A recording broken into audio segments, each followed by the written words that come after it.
Good morning, everyone. This is John for MTG Nexus, both here on Twitch and on the YouTubes. As voted by our YouTube viewers, we are playing Niv-Mizzet Reborn in Modern this morning.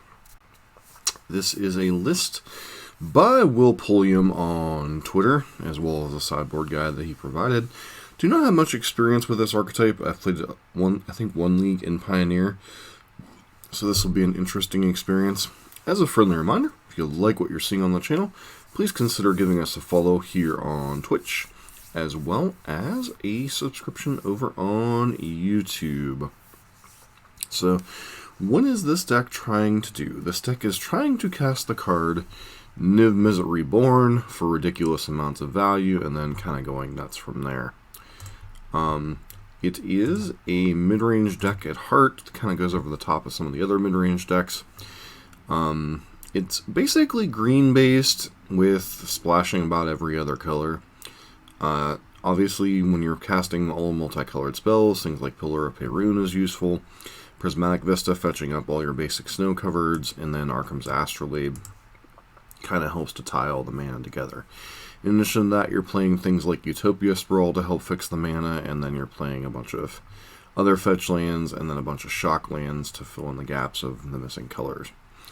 Beyond that, you're using things like Run in 6 to buy back your Prismatic Vistas or other fetch lands, and you're just kind of taking over the game from there.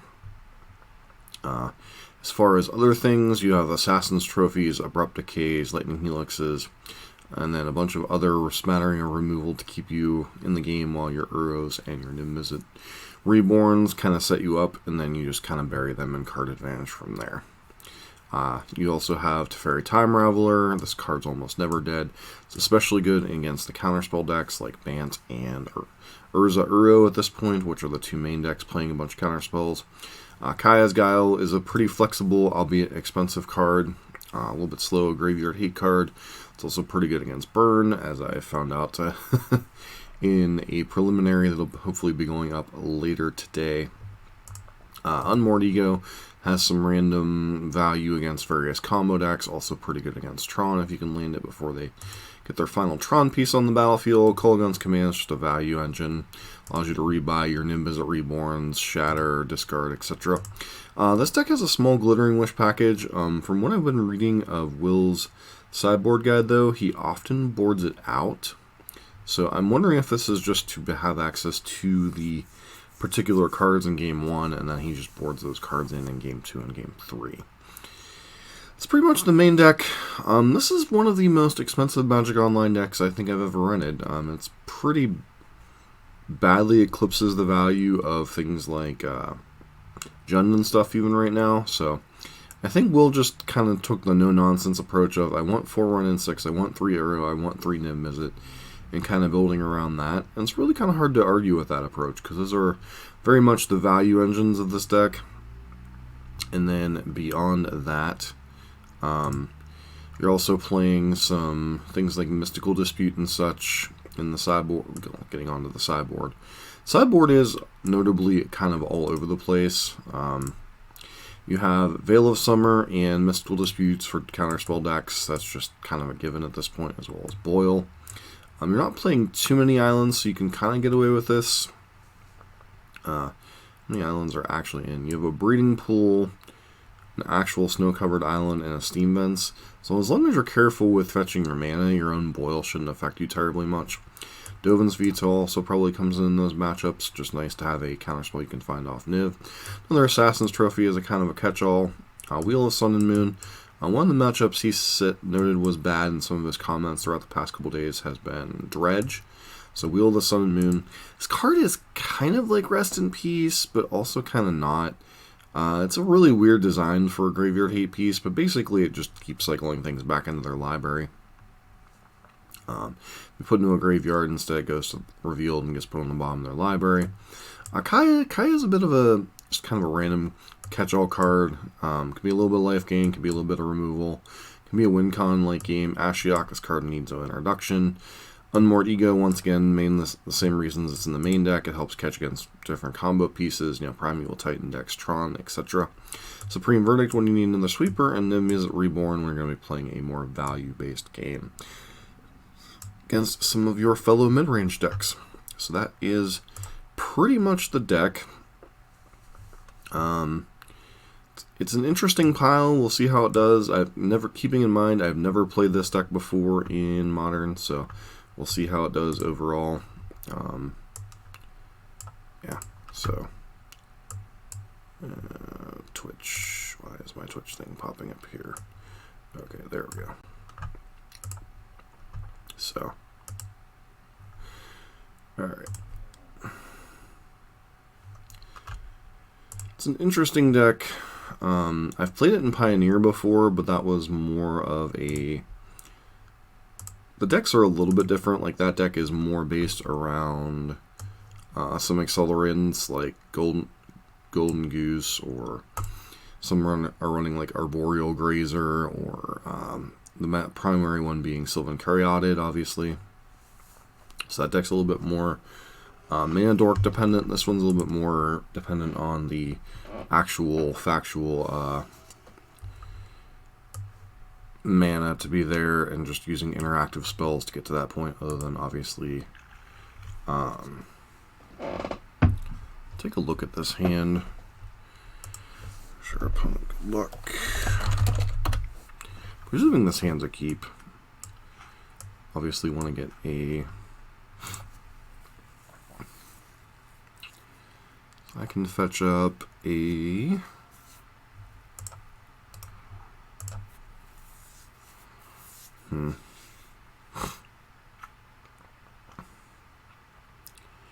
And we're about to lose our run in 6, so our man's going to get really hecka awkward.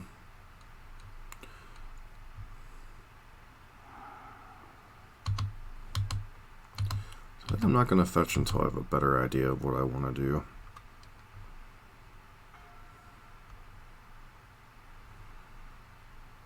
How does that change the math on our mana here? Don't think it particularly does. Okay, so we're up against Jund.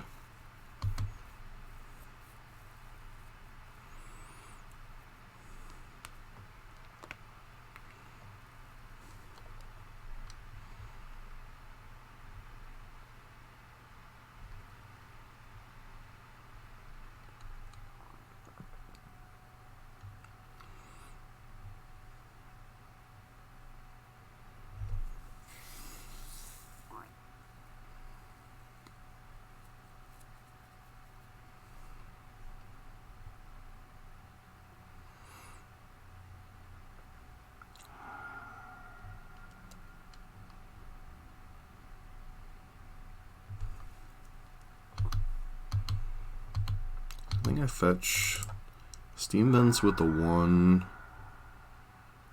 and then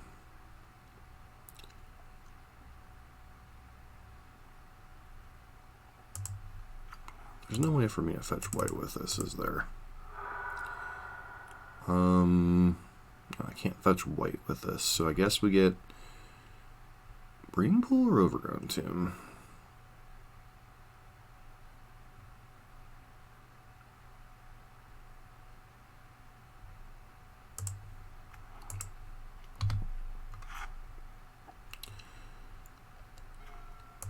This turn, obviously, we just play Uro.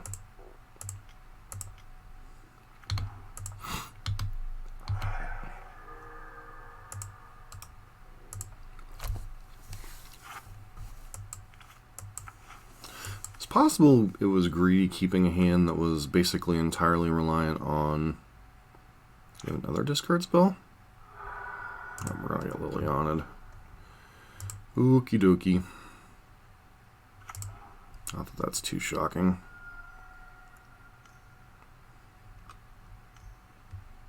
Oh, right in 6. Okay.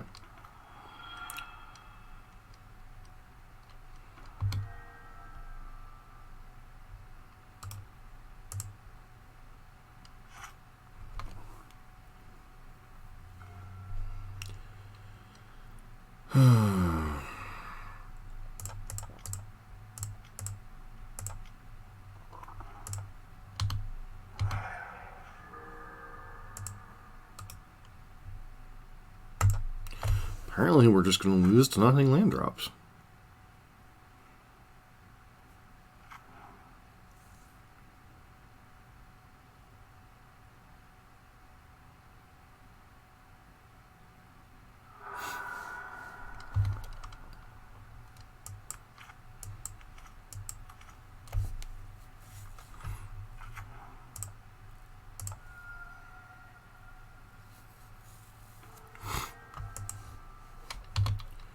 Okay.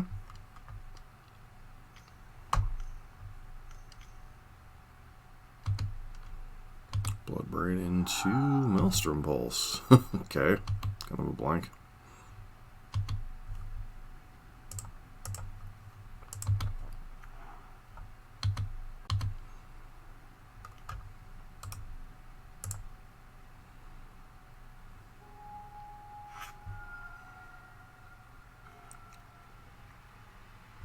Good lord.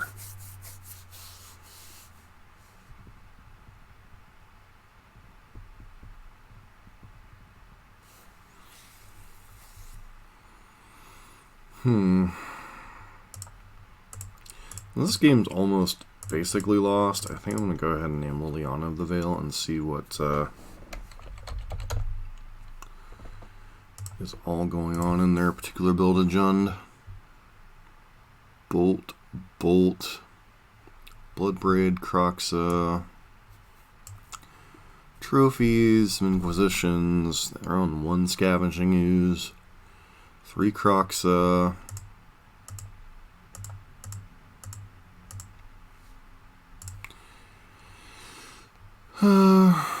They're on the 3.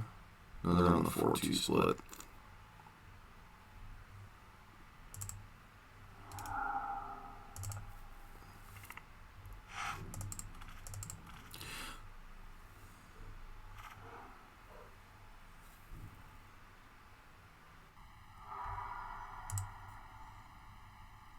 Not saying we can't win from here, but just missing this many land drops is just kind of...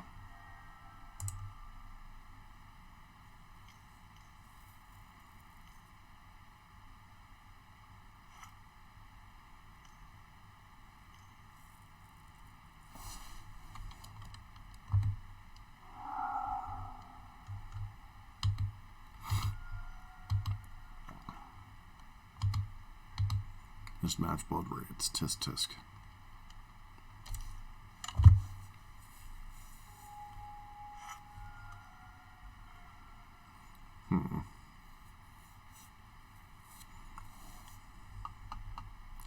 So do I take the gamble of Urowing here, or do I start casting removal spells?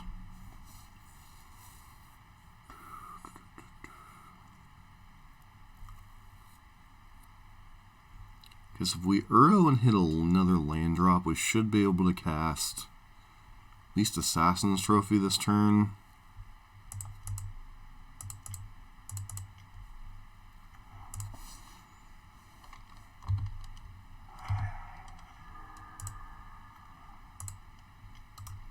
Yeah, we're just too far behind this game. We've stumbled too much and died.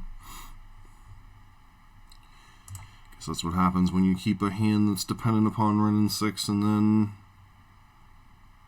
it gets thought seized. Okay, against John, he takes out the Glittering Wishes. 2 Utopia Sprawls, interesting. Again, more Ego, obviously, and 2 Helix. Brings in a whole smattering of things. Veil of Summer.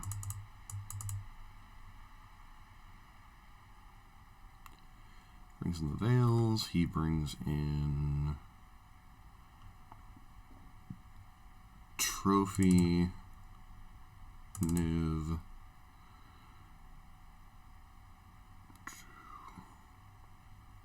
Verdict, Kaya, and Veto.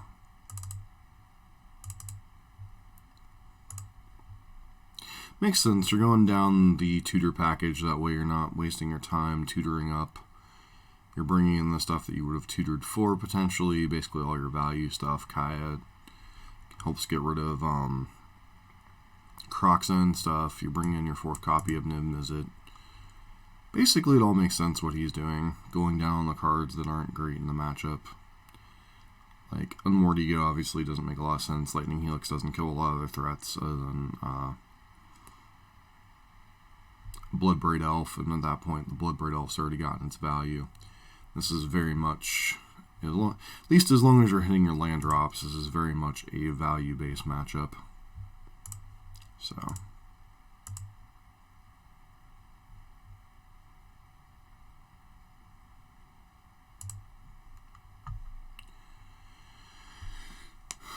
it's unfortunate there we kept a 2-lander, which was admittedly a little greedy, but with the Renin 6, I figured we'd be able to get there. Unfortunately, got Thoughtseize, so... it's one of the things when you're filling out a new deck, you're like, well, can this hand be keepable? Sure, so give it a shot, and then... Modern's a format that can certainly punish you for keeping hands that are risky. Between the ability to have even more efficient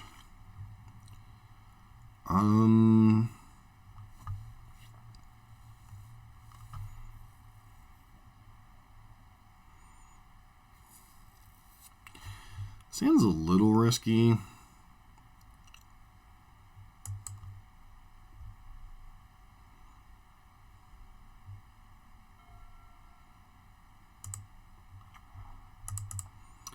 If they want to Thoughtseize us on one, I think that's fine. Take the island.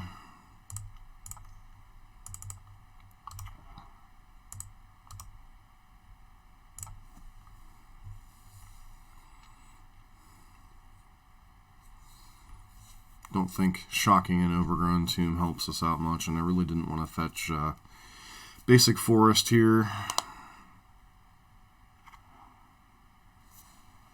A discard spell on one's kind of nice.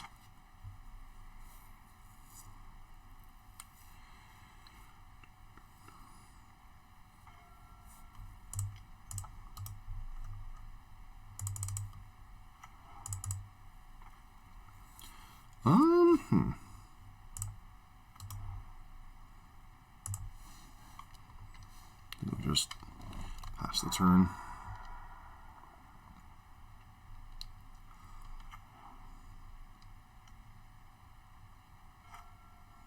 Five color Uro. Everybody's playing Uro.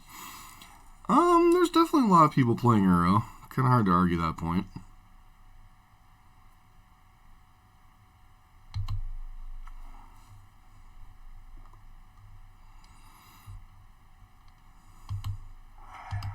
We just discard an Uro ourselves. Question is, what do I fetch here? That's the part that's a little bit goofy for me. I'm not quite sure what to fetch here.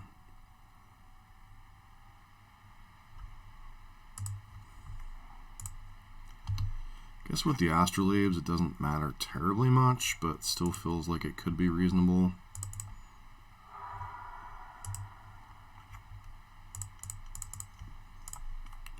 Just Uro.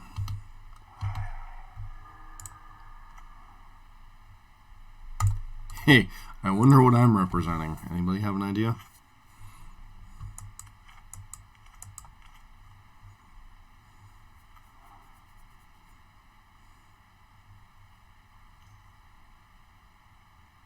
Yep. There go our arrows. I think we gotta blow that right away, right?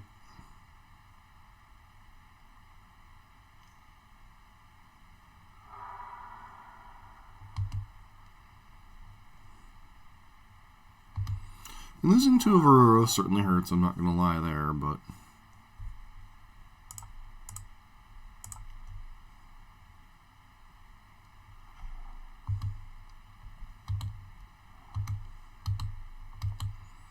I mean, you had to see that coming, right?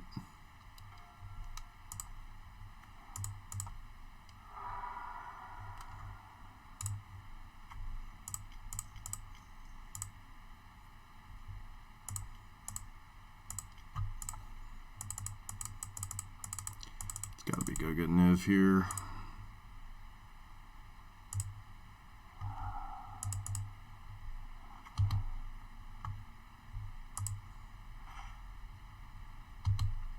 We're actually going to have to discard a card, aren't we?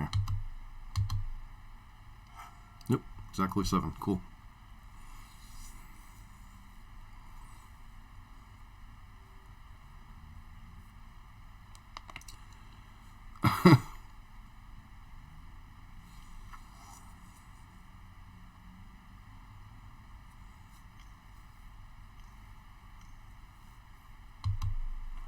Liana, sure.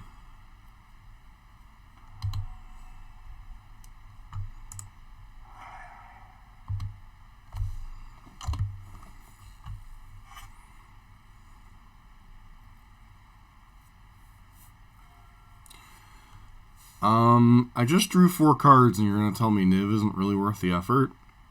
Okay.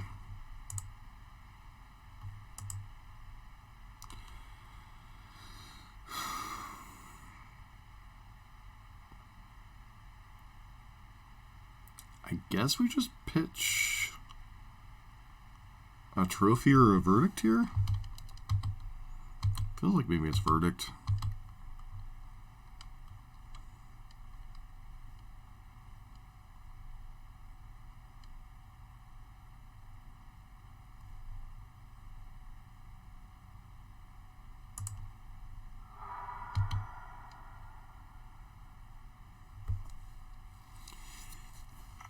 Yeah, but you're seeing it through the eyes of blue-white control, and blue-white control isn't very good in the format right now. Turn target creature from graveyard to your hand. Deal 2 damage.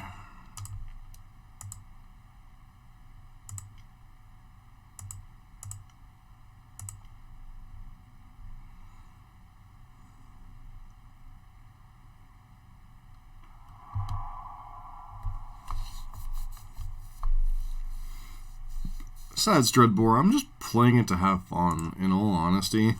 Like, if I wanted to play the best deck, I just would have said Bant now, which just would have played Bant now this morning. I just wanted a deck that was fun. Either in Pioneer or in...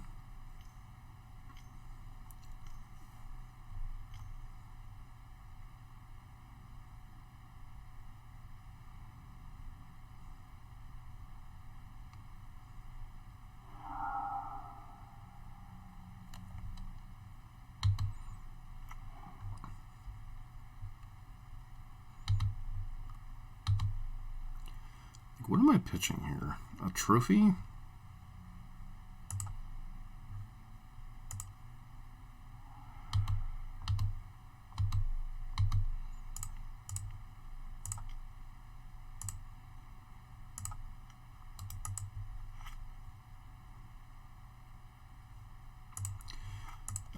The oddities of playing a...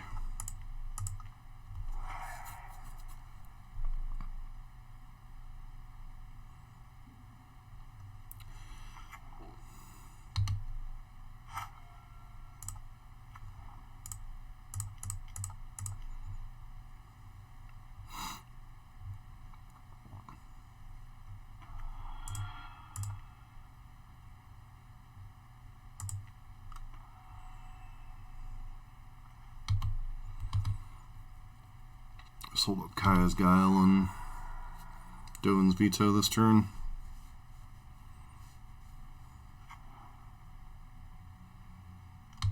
So I'm going to be able to exile that Croxa eventually.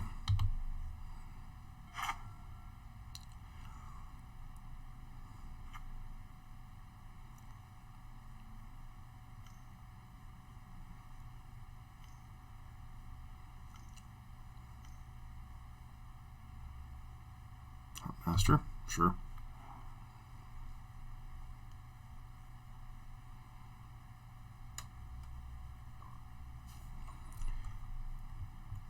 Do I risk them having a Liliana here?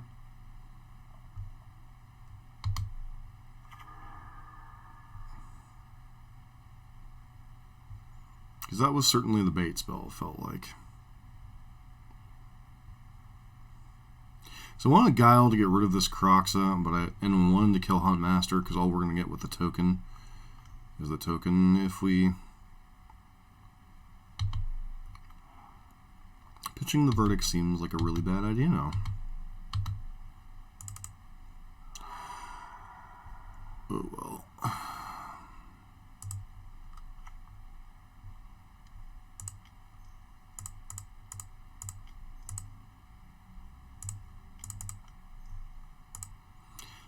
Each player sacrifices a creature.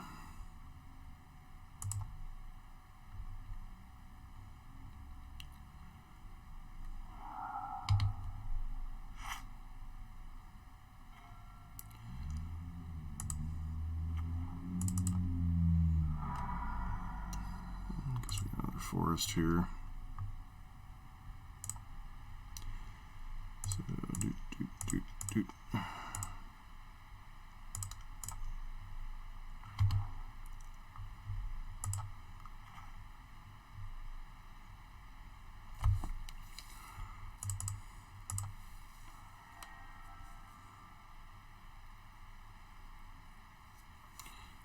It was a little bit awkward this turn. I can't actually cast Dovin's Veto this turn, so if they have another whatchamacallit in hand, we're in a little bit of trouble.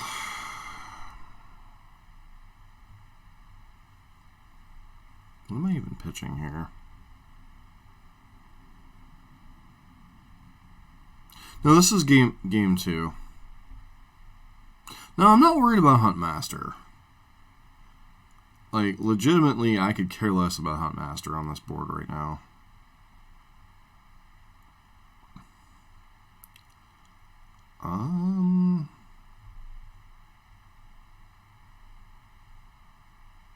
One, two, three, four, five, six, seven. It's just Breeding Pool for now.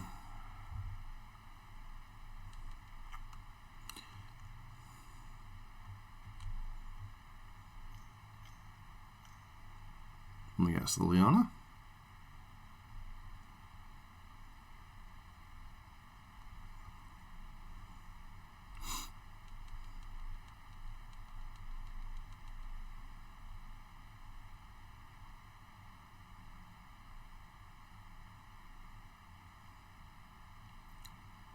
Target player discards a card and you kill...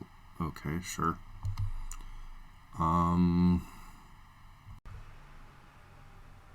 Guess I pitched the Astrolabe.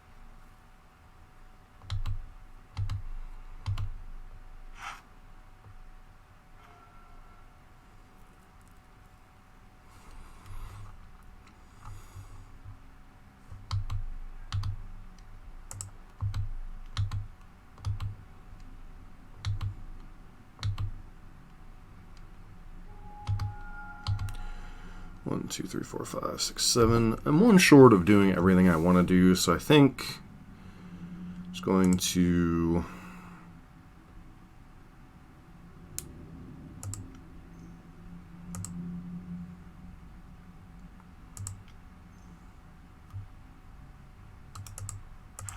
green.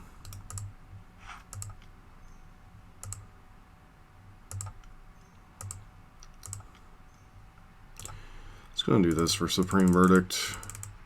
Clear up the board since we're so far ahead. Actually, I can do...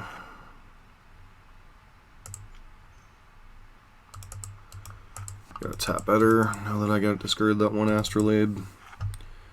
Alright, green, blue, red, black. Doesn't matter.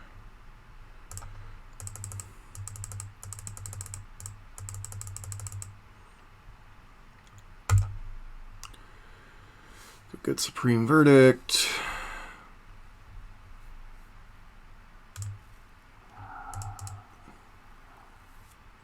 Like, obviously, if I had one more mana, I could have played out Teferi there, but...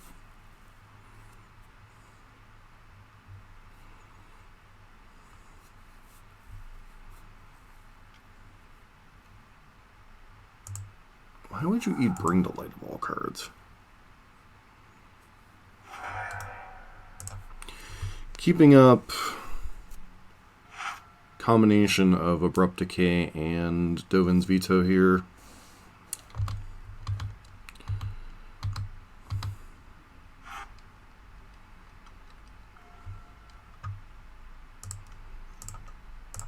Go ahead and name... Color are we a little bit light on? Red, cast Renin 6.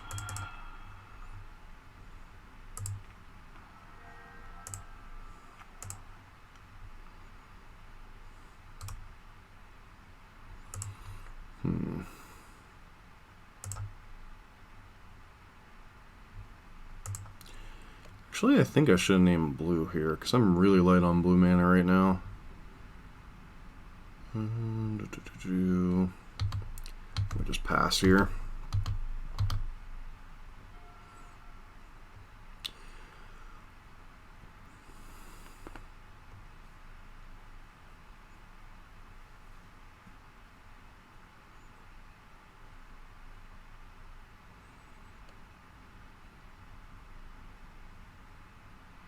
Okay, opponents decided to tap out. They've had enough.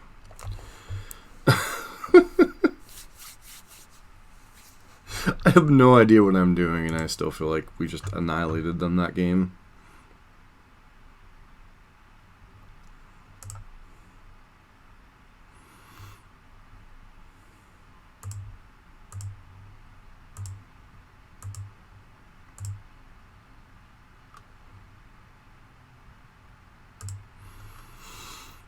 No, that was only game 2. Game 1 I got ran over because I stumbled on lands. I kept a 2 fetch land hand with a Renin 6, and then the Renin 6 got Inquisitioned.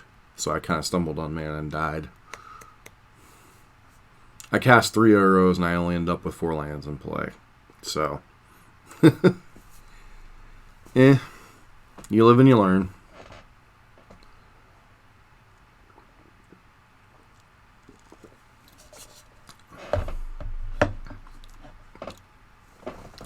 Well, 24 lands, 28 mana sources, plus 4 Arkham's Astrolabes.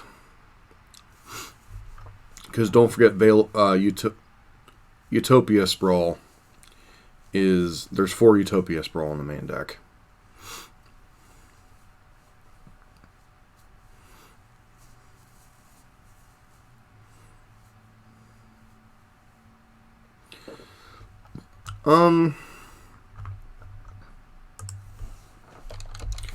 I don't think so. No,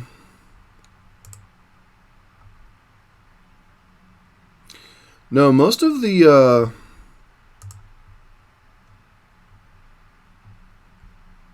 Bant Stoneblade decks, which are about as mana hungry, are running 24, 25 lands. And I think the Uro decks are only running like 18 or 19. Urozo decks are only running like 18 or 19. Nope, the Urozo decks are running like 22. With fairly similar density. Utopia Sprawl is an accelerator, which you kind of need sometimes. Because sometimes you really need to be able to cast...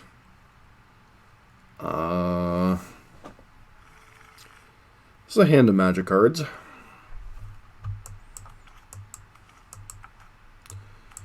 And I guess we can cast all of our spells, so we keep it, but it is a little risky.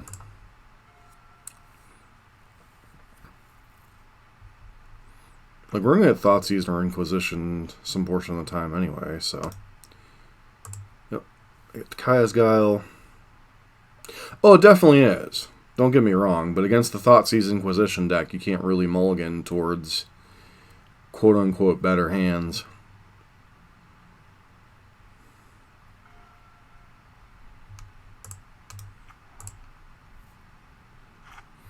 No.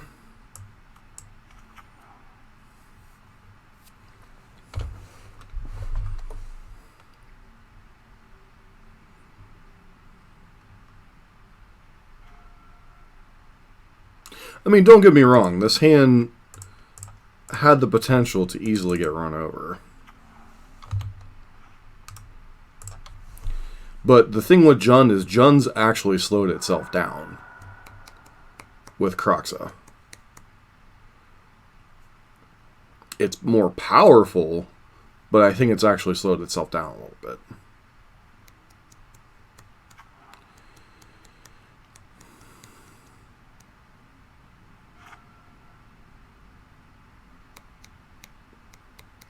Who's ready to get Liliana? Okay, no Liliana.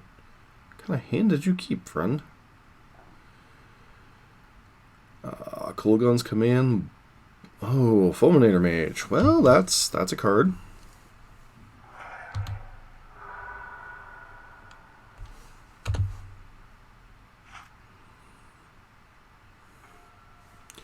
Fulminator Page is certainly a card.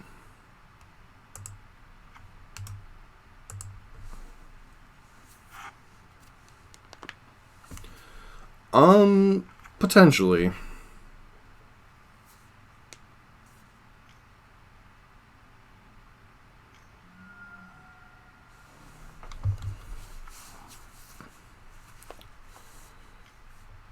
Alright, Kroxa. So what am I pitching here?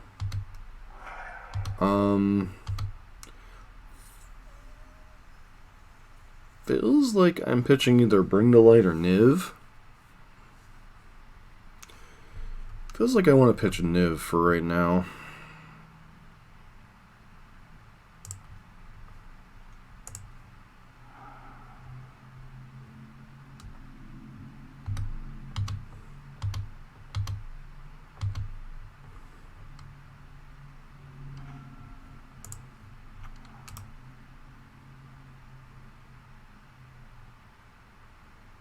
Requires 6 cards.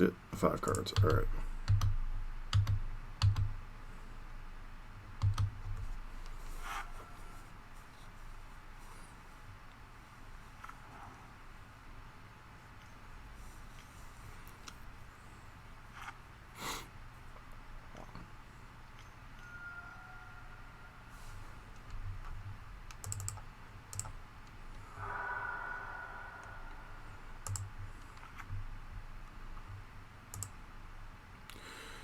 Player sacrifices a creature.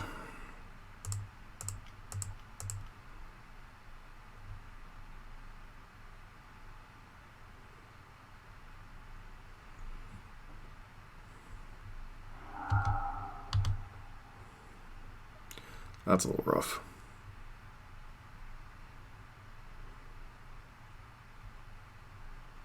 So we're probably going to lose Astrolabe and discard a card.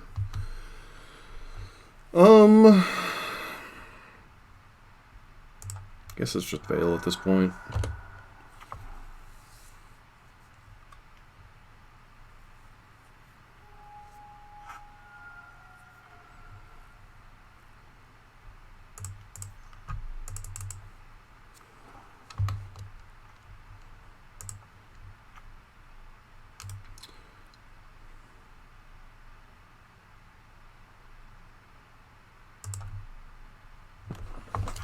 I think we're in a little bit of trouble here, but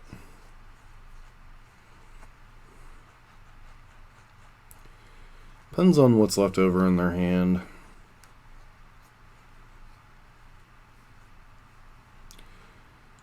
Like if they just play out a pile of creatures here, hopefully we rip a land and can cast Bring to Light for Verdict.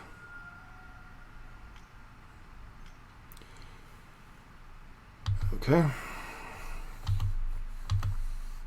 Let them attack. We'll trophy the Ravine.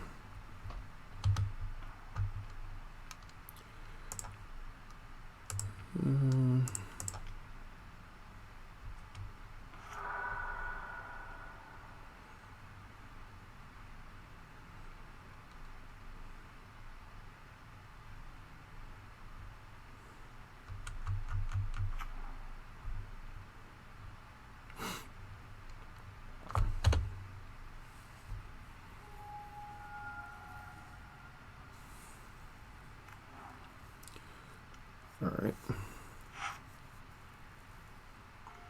Land. Nice.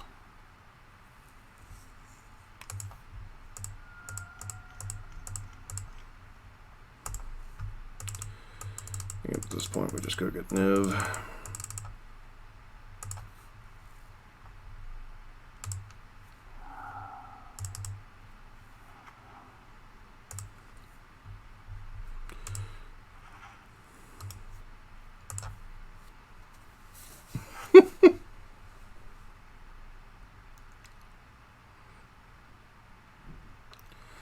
This deck is so stupid against a deck like Jund.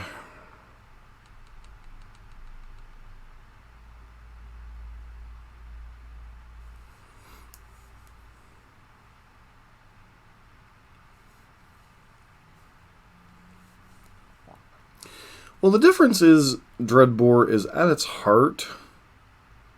Jund is a more aggressive deck of the mid-range spectrum than it is grinding. Jund at this point in the meta has to be more aggressive against a lot of decks. Against Tron, Amulet, etc. It's got to be a aggressor in a lot of spots.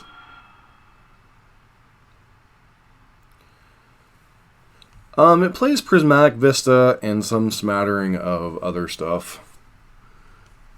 There's a lot of different ways to build it. The version Will put together is obviously very centric on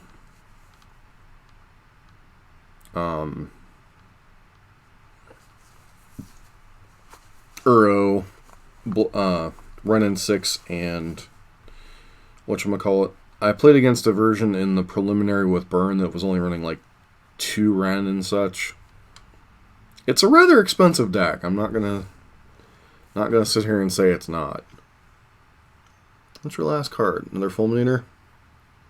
Ah, Pillage. Alright. So it looks like they understood the weakness of this deck is the mana base, which makes sense.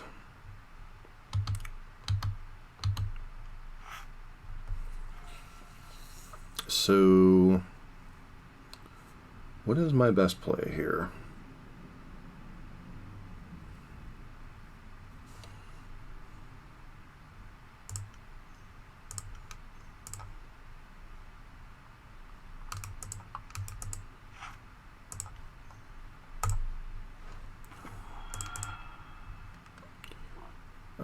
Back pillar, play pillar.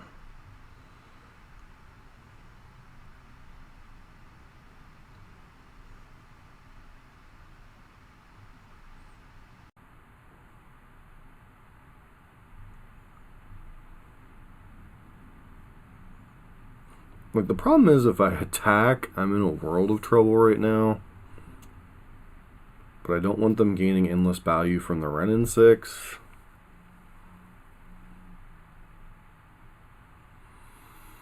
We're actually not in the best of spots right now.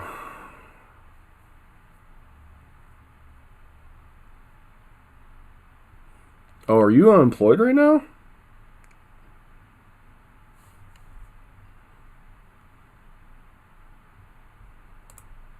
Kaya doesn't do a whole lot on this board. I think I'm just supposed to play this and plus at the moment.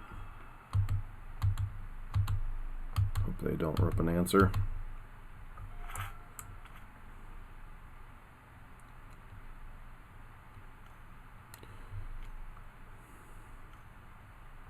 Except when they rip Liliana.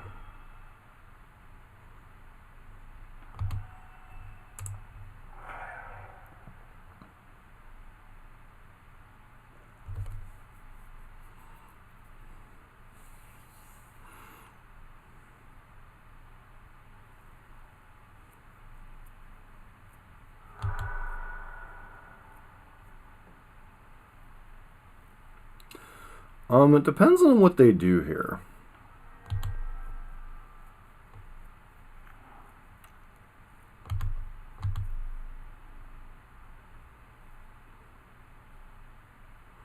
No, because if we attack, then they crack us back for 7. which I'm not a huge fan of.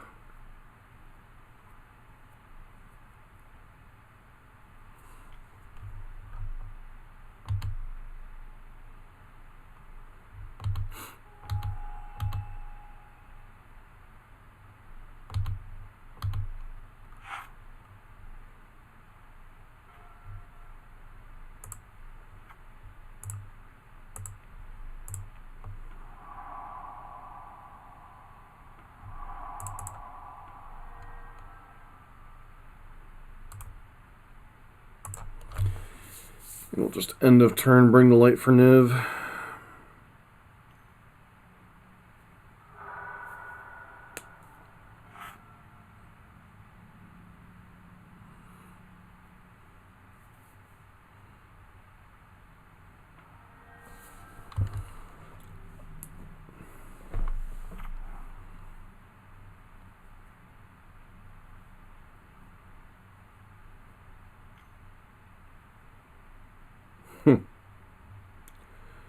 Two, three, four, five, six.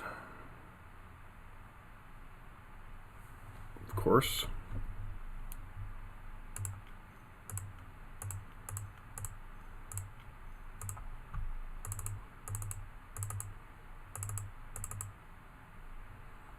Fortunately, if they have a Liliana or something here, we're in a lot of trouble.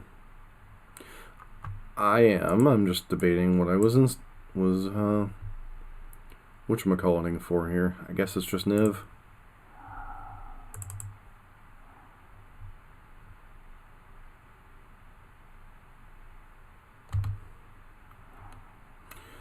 Wish we could hit Veil of Summer off that, but obviously we can't.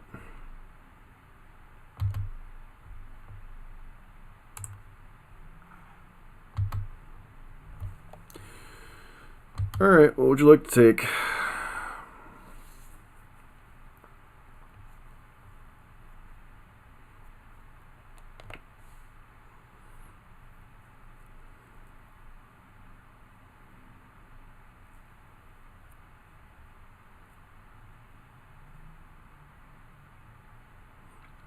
I don't think I'm getting through a whole league today. I just have this weird feeling.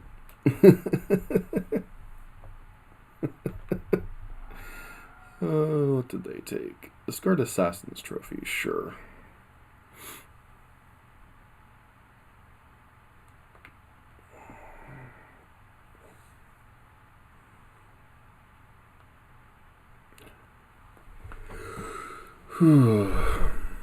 No, he still has outs. If he draws another Liliana or Assassin's Trophy or a Pulse, he can just kill me pretty much.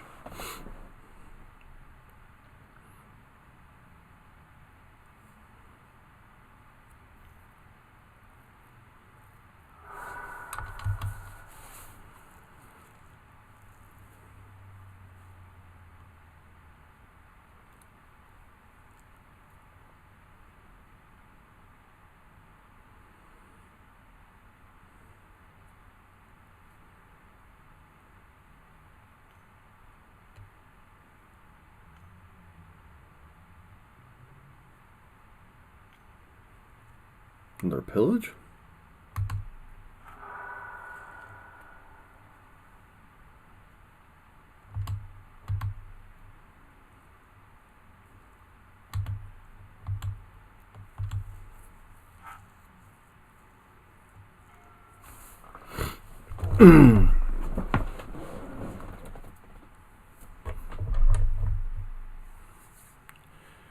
Like, the obvious issue here is obviously...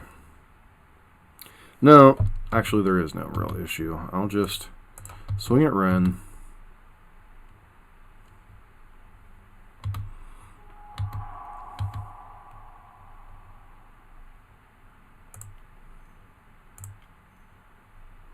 So if I do this, get a white source, then I can instant speed Verdict, yeah. Bring back the pillar, play the pillar, plus that. Now I can instant speed Verdict. They fire up Ravine.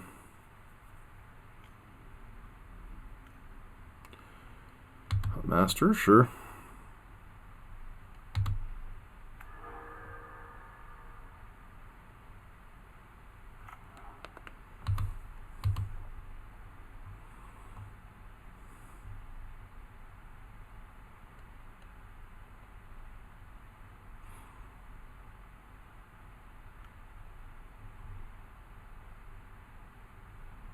Do I even care if Ren takes a hit here?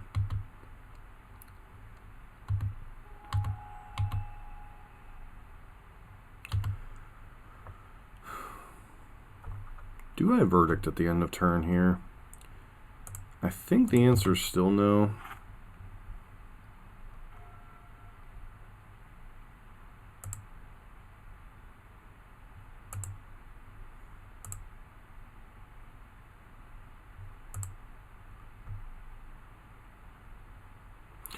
I'm playing really badly too, so I mean, there is that.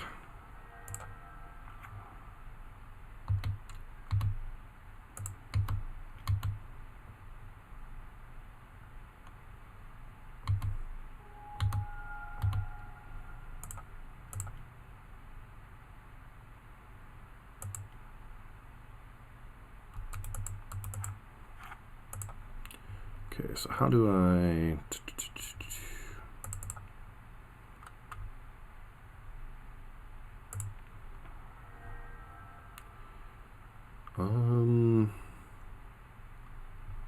So how do I tap that I can leave verdict up? This can go get an island.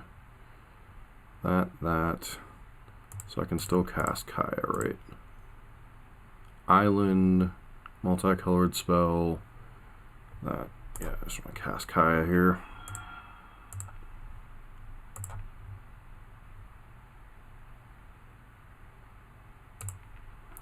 Start working on their graveyard in case they draw a Karaxa.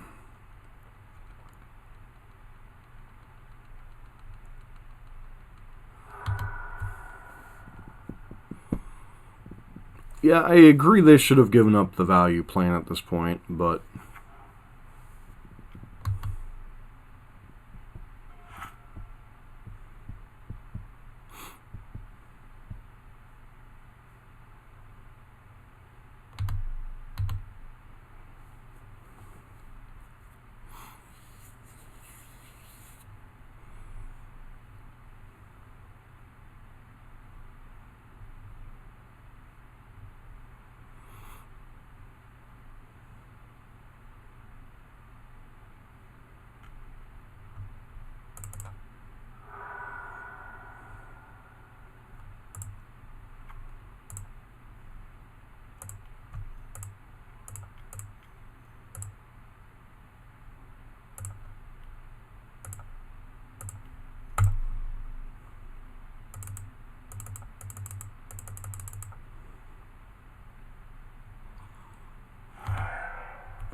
Depends on what their leftovers are.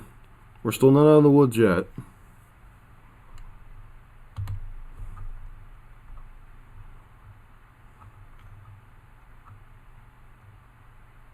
Sure.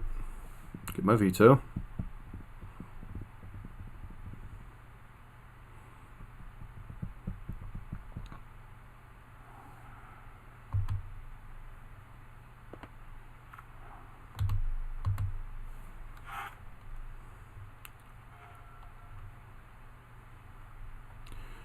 So blue, green, random, Uro.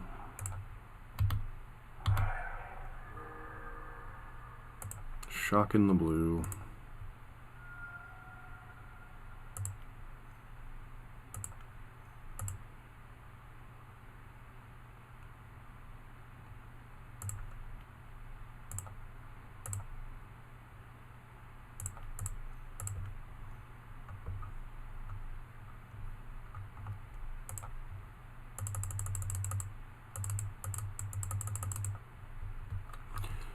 Don't really think it matters what we get rid of here.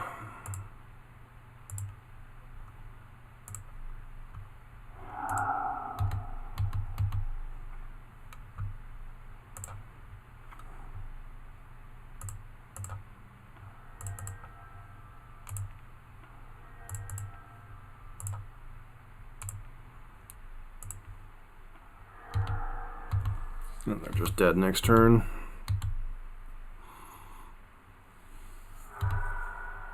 I'm pretty close to it anyway.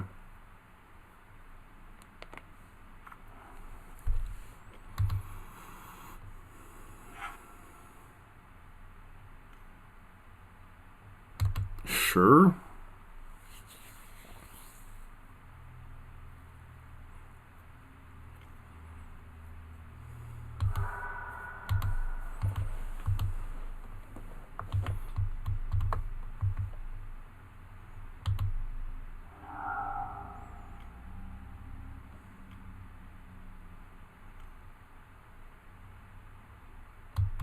Sure.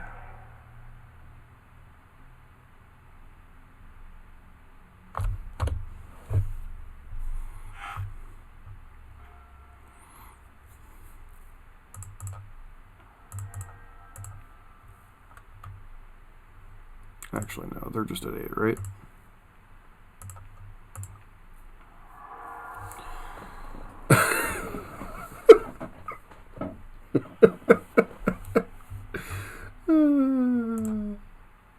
That match only took about an hour.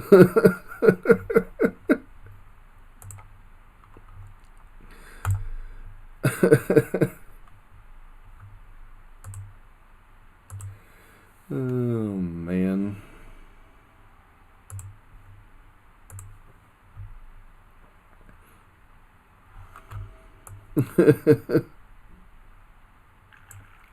They fought till the bitter end, and that's all that matters. This one's alright, I guess. Keep.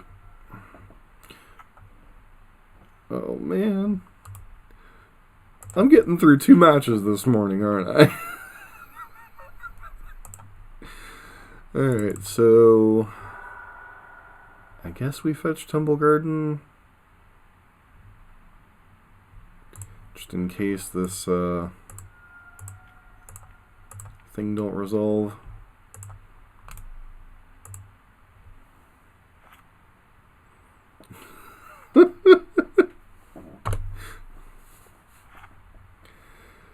Oh, man.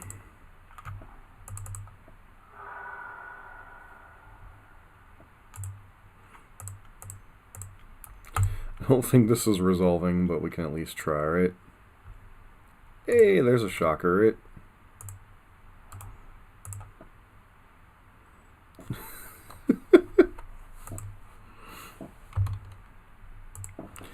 Really hate the fact it won't let you... I mean, it's nice that they won't let you pass the turn without playing with all your mana, but sometimes it's just annoying.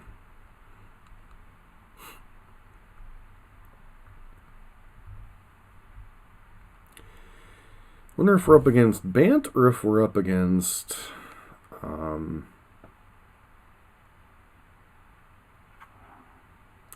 Field of Ruin. Great.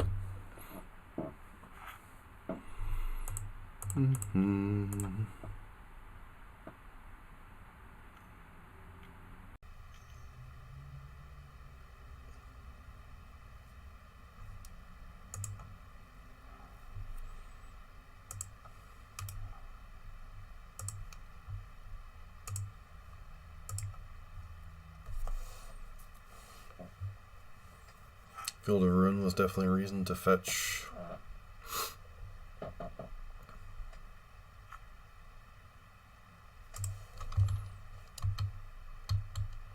Looks like we're up against Bant.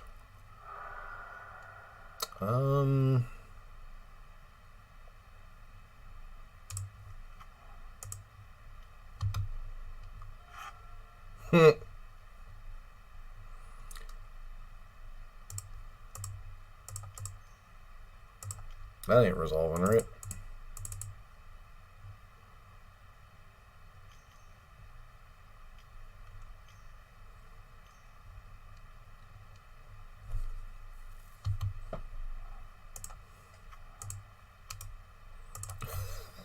How many counterspells can counterspell counterspell if counterspell could counterspells? A lot.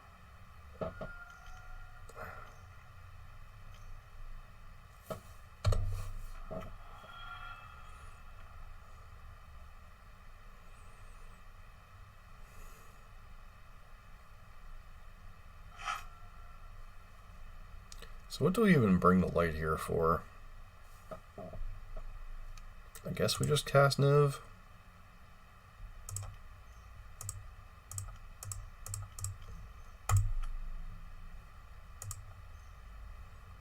How did I...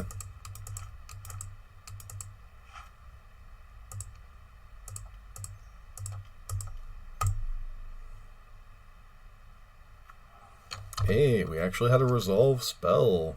Yay! I guess I should take it. No, I need Assassin's Trophy for Teferi. I don't think we're going to be able to outgrind this deck, but dang it, we're going to try. Kawato, sure.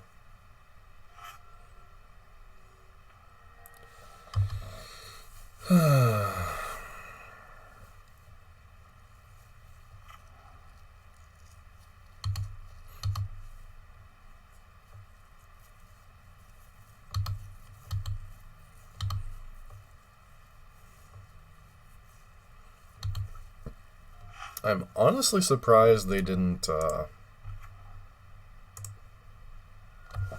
So what's the bait spell here? Is it Ren or is it Assassin's Trophy?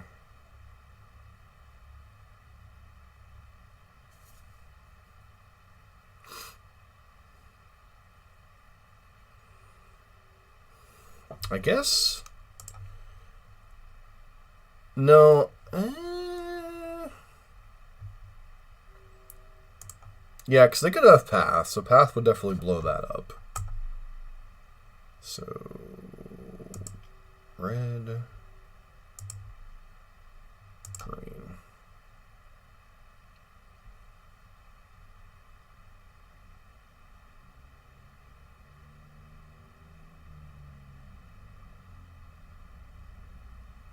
Yeah, I know we can't let them have Teferi. I think we've already lost, if we're being completely honest. Really? I really hate the card Mystic Sanctuary.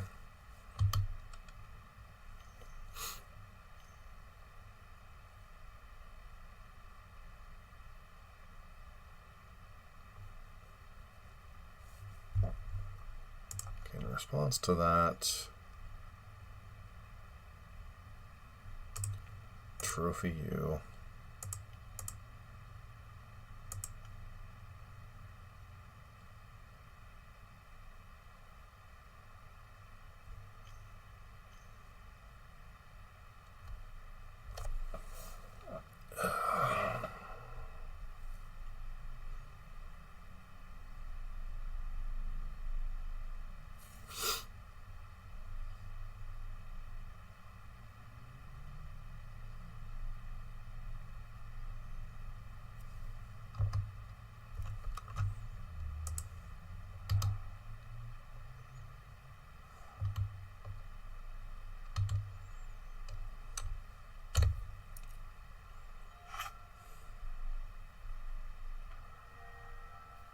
Yep, and that's why I hate playing against Bant.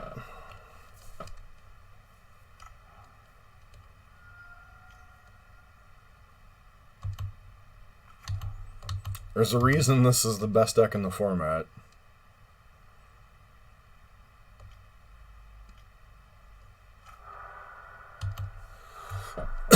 We got our planes here.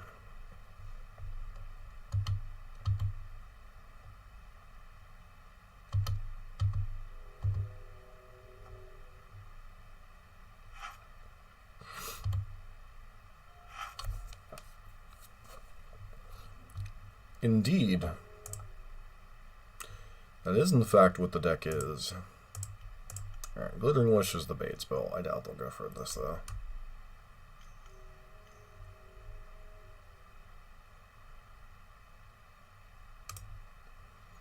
Alright, well, let's move on to the post-board game, shall we? Much as I like beating my head against a wall of counter spells, we've got some stuff in the sideboard for this matchup, so...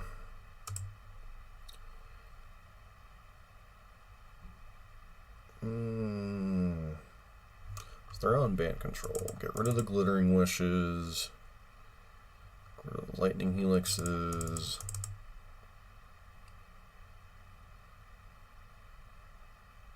Get rid of the Verdict. And 2 Utopia Sprawls. Bring in Trophy.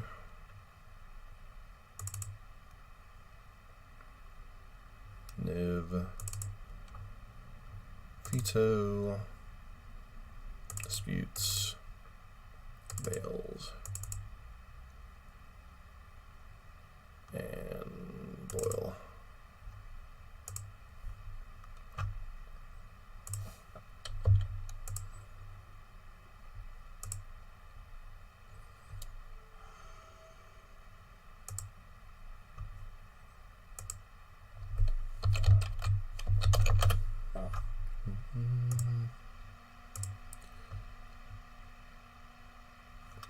which shuts down...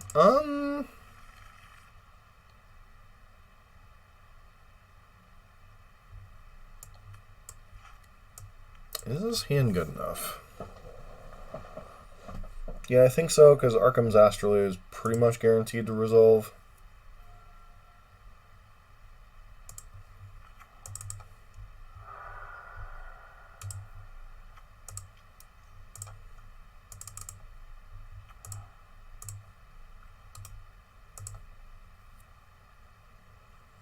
Like, trophies will keep us in the early game, but...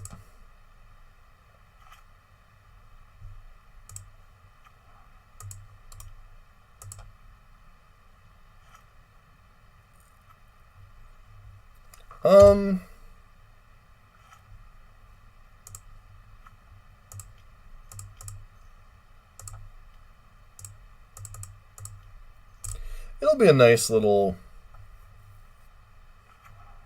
hedge.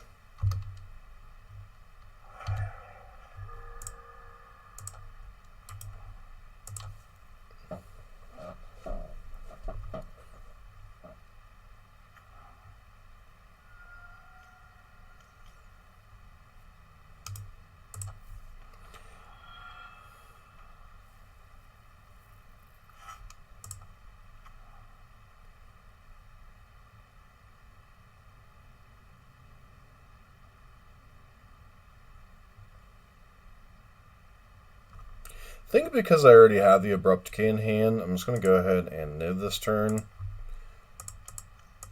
Which, I find it really weird that they would take their guard down here, but... at the same time, I'm not going to complain.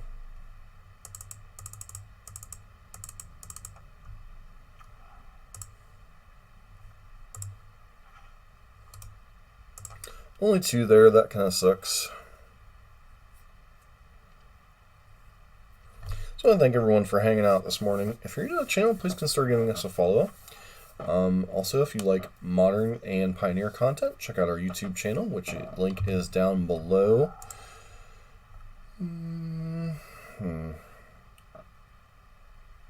Color do I need the most of in this hand? Green and black, huh?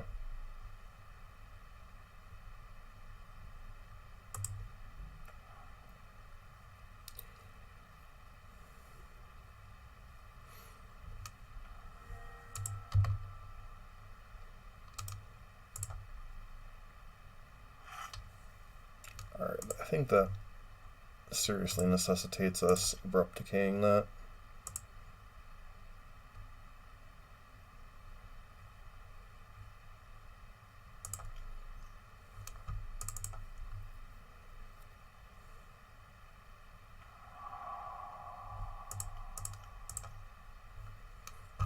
We run in 6 here.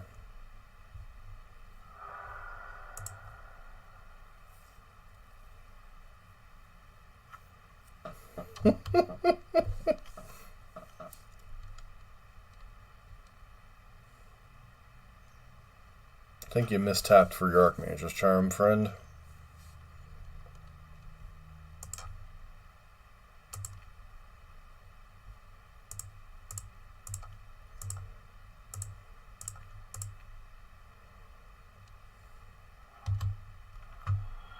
Hey, we actually resolved one of our value engines. I'm kind of in shock here.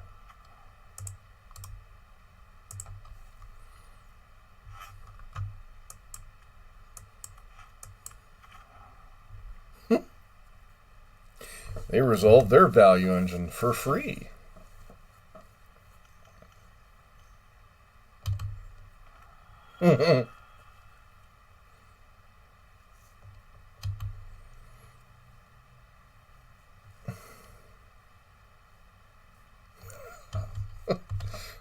Ladies and gentlemen, please excuse Dreadbore as he goes on one of his rants.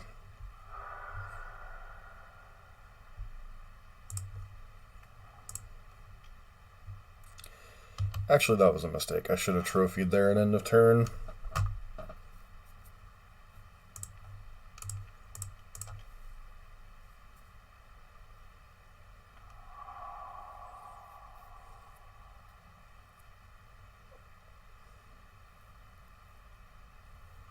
Hey, we were even courteous and gave them a free shuffle. How nice of us. Thin the deck a little bit. Kind of leaving basics in the deck just because.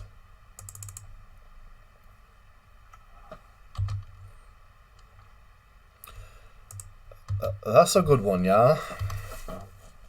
That's a good one.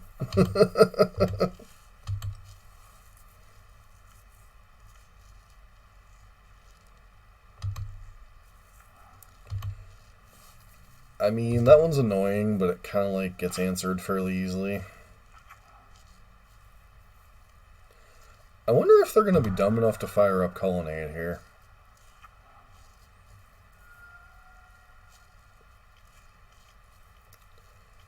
Yep. Okay.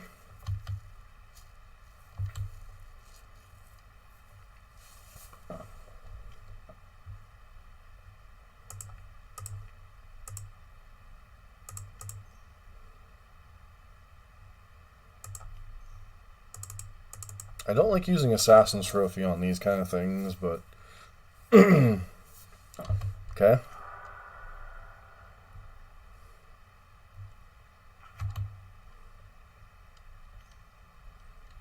They're just going to Archmage's Charm to draw some cards? They are. Okay.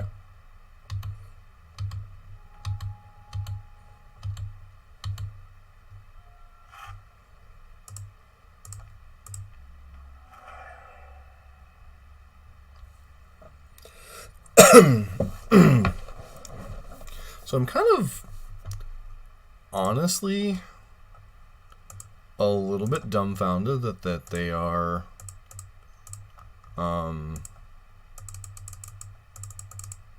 trying to fight me on this particular axis. Like, it feels like they should stick to their counterspell plan. I don't know. Just seemed like they were so far ahead on that axis last game that why are they playing... Alright, see you later, I'm Dreadbore.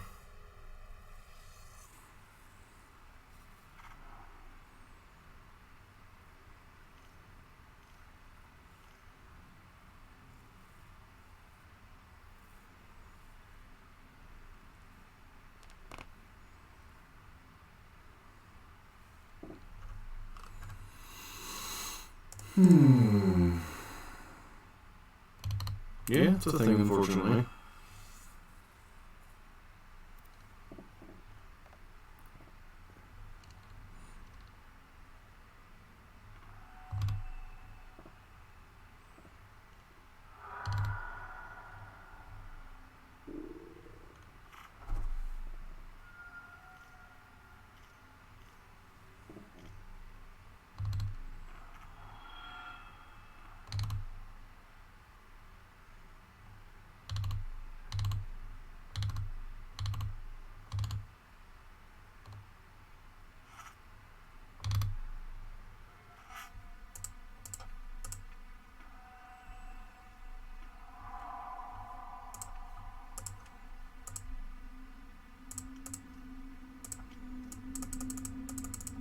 Let's kill this one for one.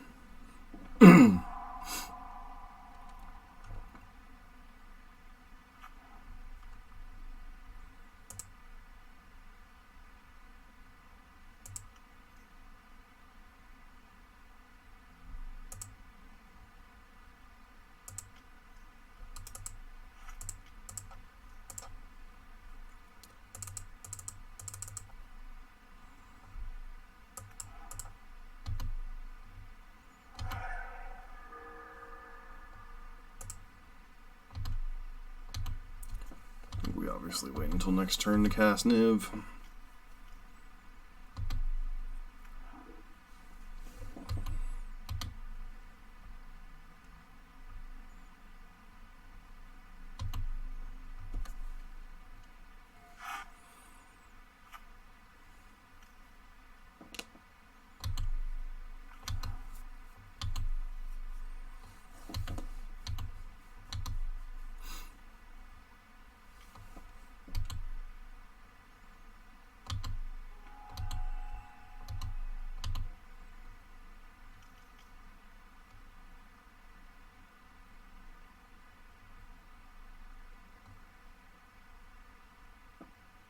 admittedly annoying. How do we deal with that?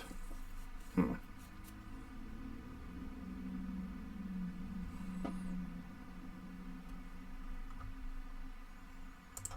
this is as good a time as any to use this to tap their mana a little bit.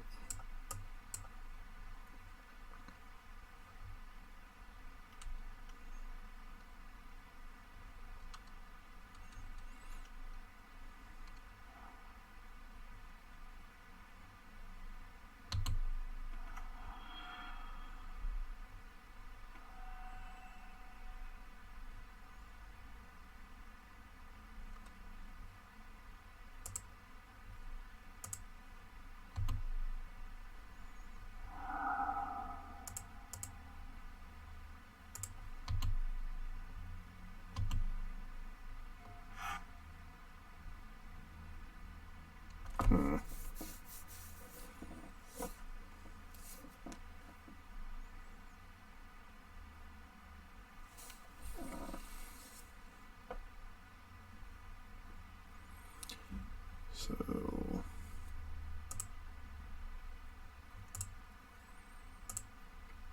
blue, red, black, white,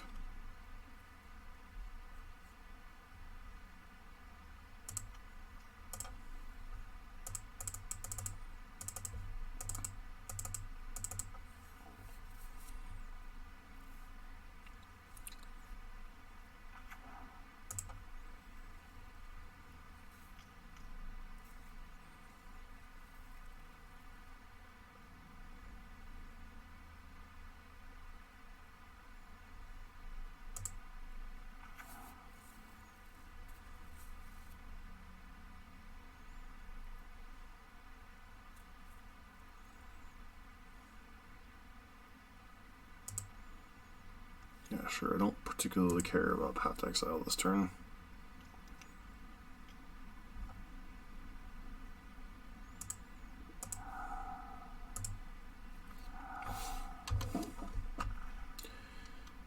Why is Unmoored Ego still in the deck?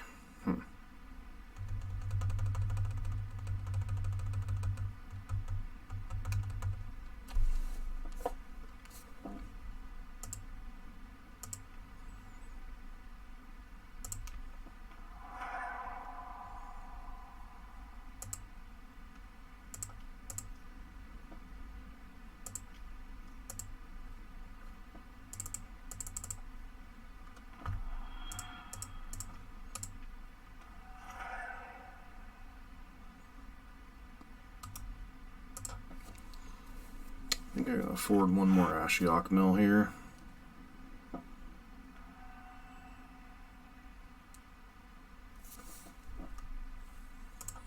Let's force them. I still want to hold off on that Veil of Summer.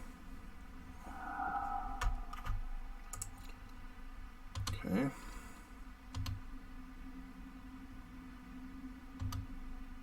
Put our just charm back on top, sure.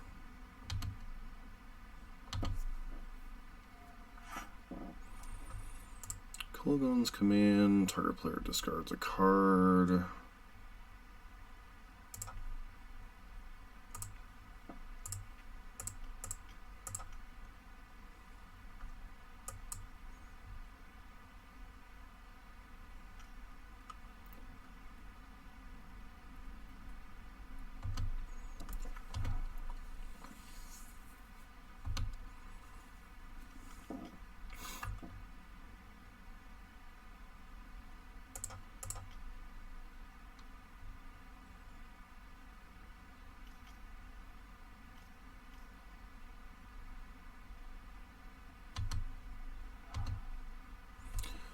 All of that could so much easier have been achieved if I had just cast Teferi first.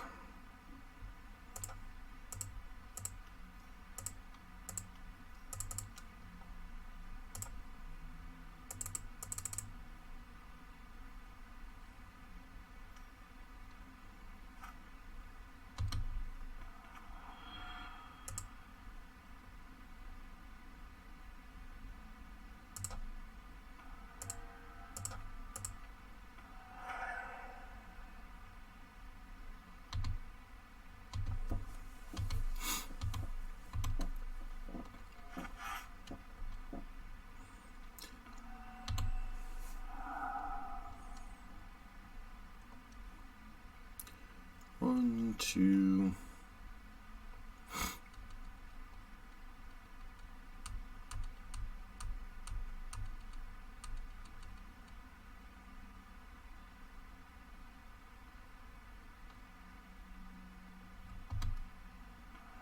Okay.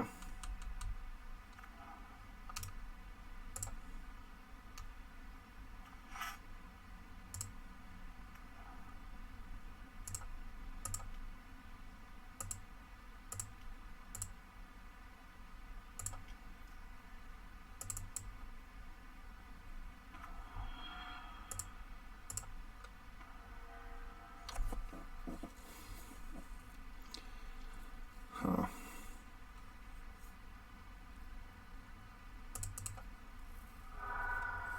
I just wasted that for no reason whatsoever.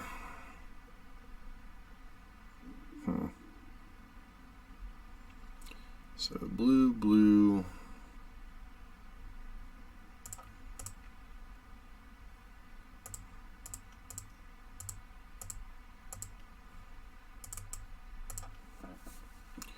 What do I even name here?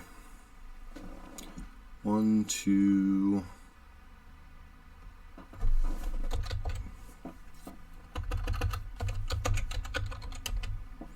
I guess I'm just supposed to name Uro, right?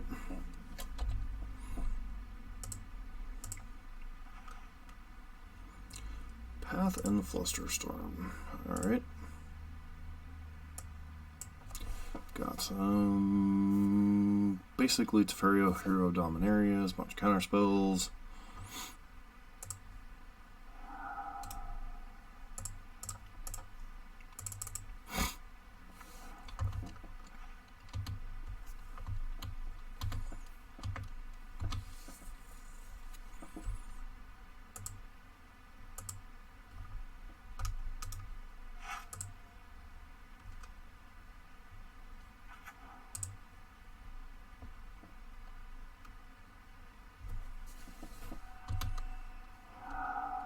One, 2, 3, 4.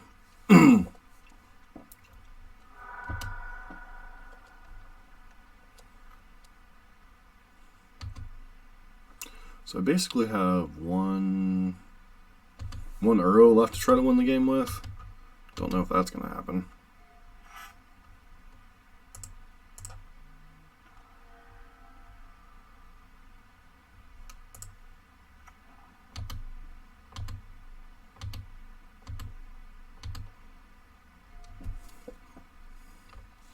Guess we can try to win with Guiles.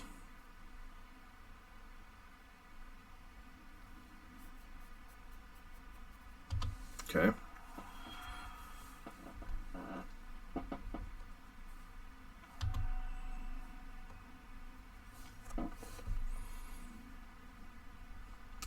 Yeah, let's just concede this match and move on.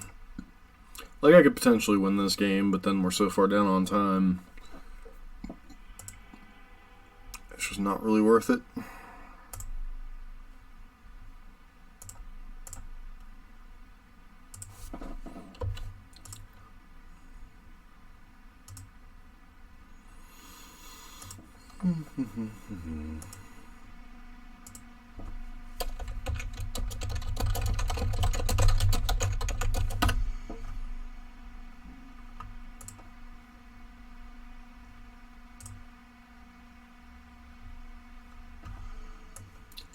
Okay, play one final match this morning. Can't keep the one lander. Can't keep the clunky hand that can't cast nothing. Sure. Put back Delta and Mountain, I guess.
actively want to play against these decks with like burn and stuff, I never run into them.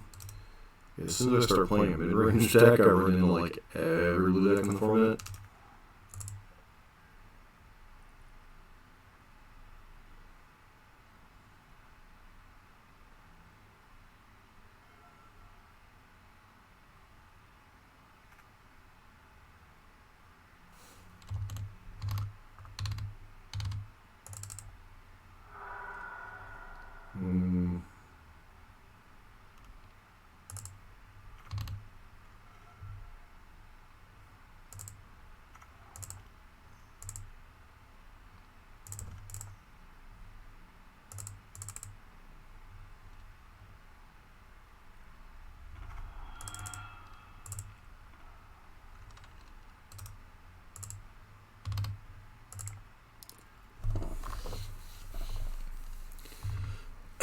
The heck is her opponent playing? It's like a really slow start from Bant.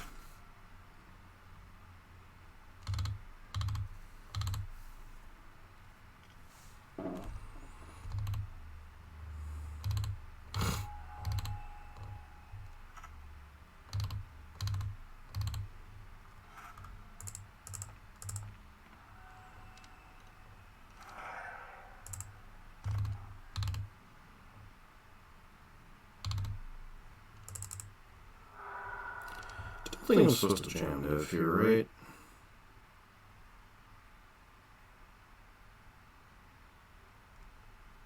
I guess given my current mana situation, I can't anyway, so maybe it's a blessing I played the wrong lane there.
All right.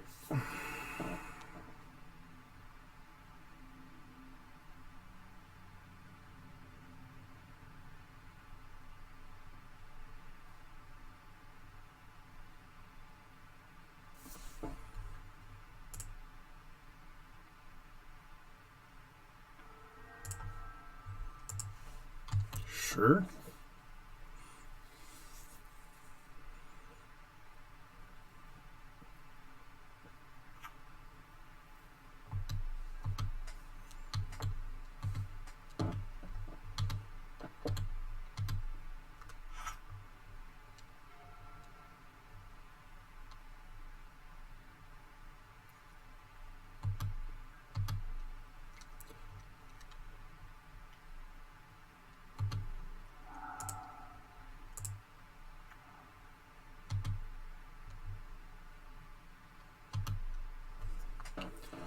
Could have a hard time winning this one.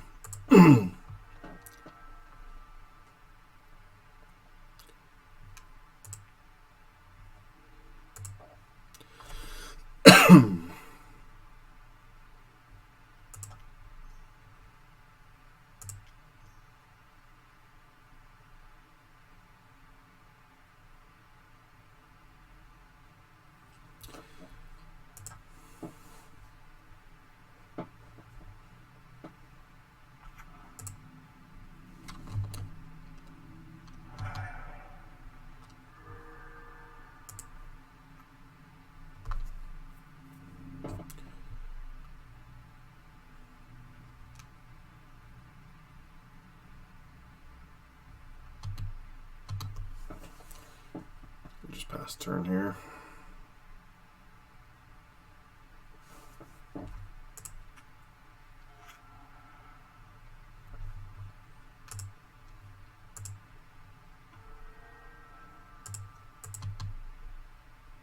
So we're just going for the Chase ult plan.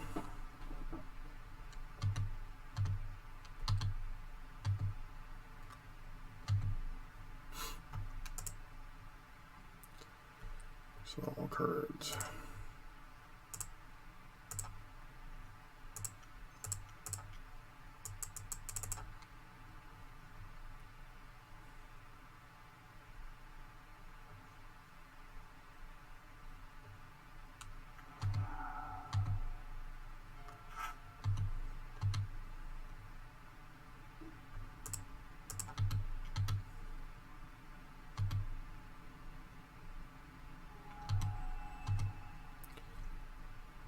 Okay, so 1, 2, 3, 4, 5, 6, 7, 8. So I do have enough mana to do everything, correct? Okay, so do that.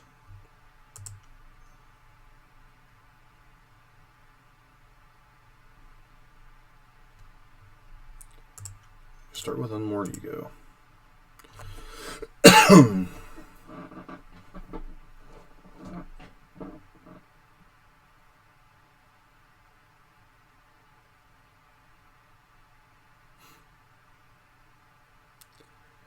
Hoping Glittering Wish for Assassin's Trophy here.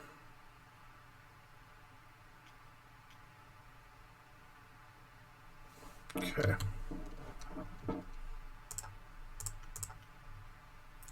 Feels like a waste of Assassin's Trophy, but Niv isn't going to be enough here.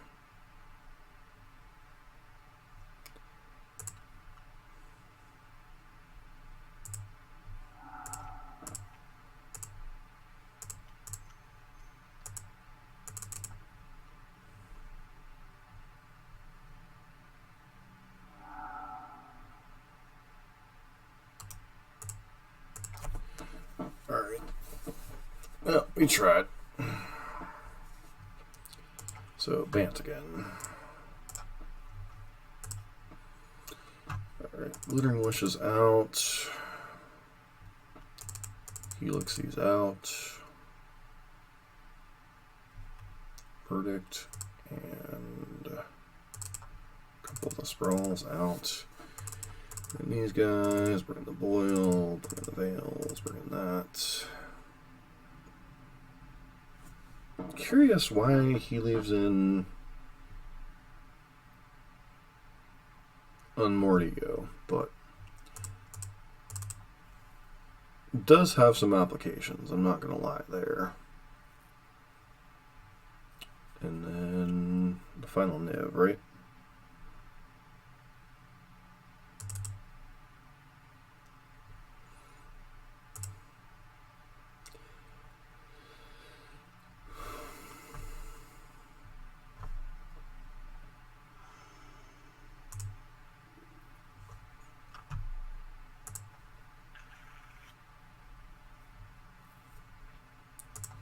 Yep, seems like a reasonable enough hand.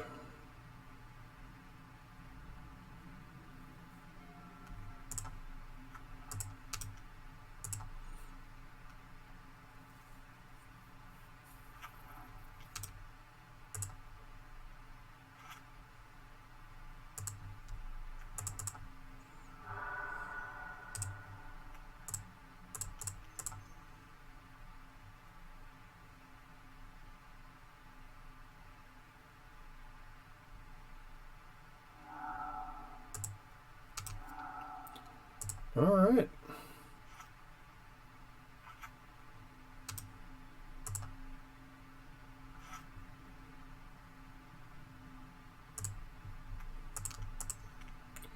I just told up Devin's veto this turn in case they try to jam Teferi. That's a nice one, yeah.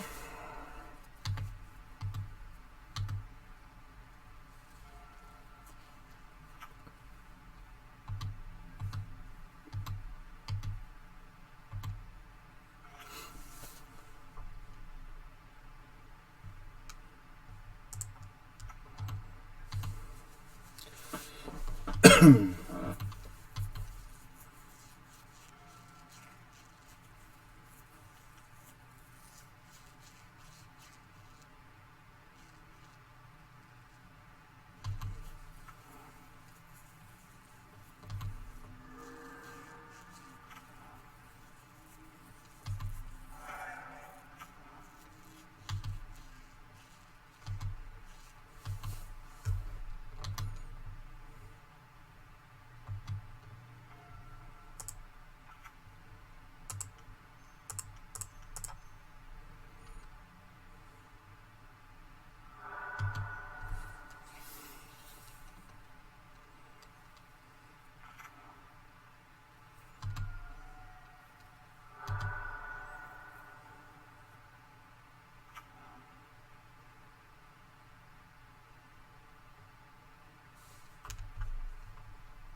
Get a none.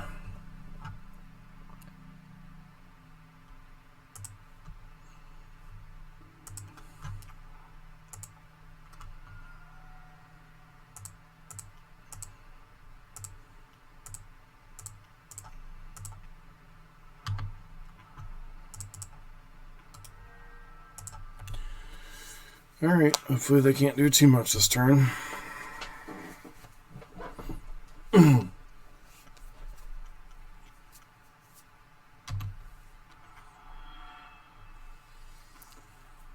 That's sad.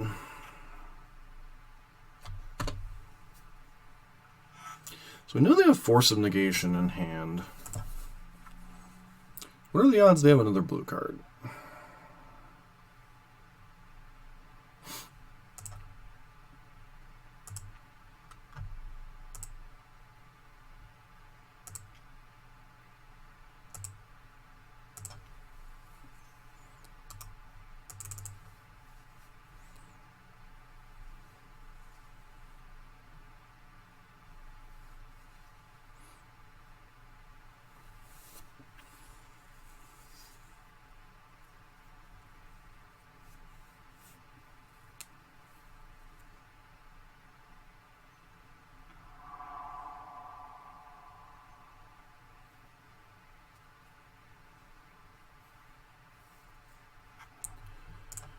Alright, I mean, we're not going to get a better opportunity than this, right?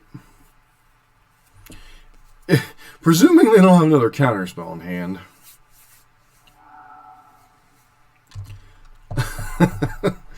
Well, they did. They had another counterspell in hand. Uh-oh.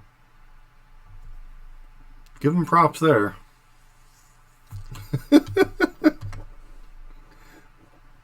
They were disciplined.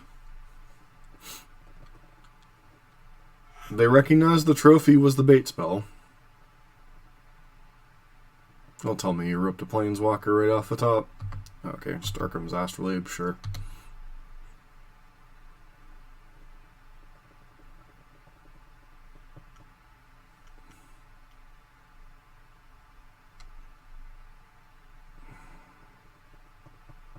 Bring back Uru.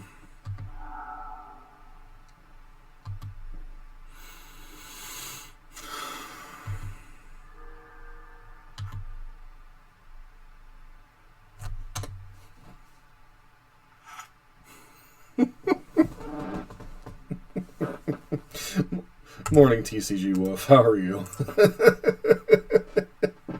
Pretty much. Yeah, it's pretty much GG. This is why Bant's the best deck in the format.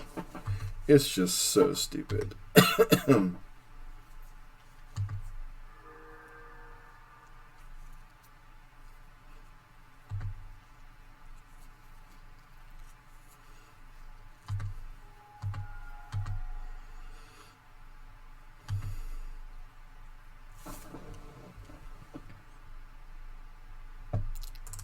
That's rough.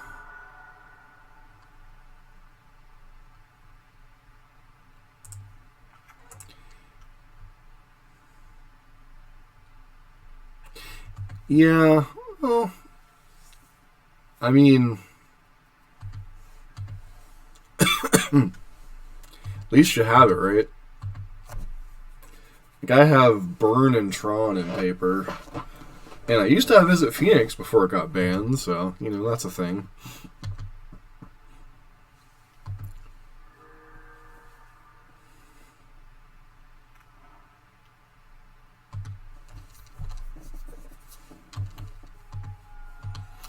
Alright, got one more draw step. But even that, they're probably sitting on...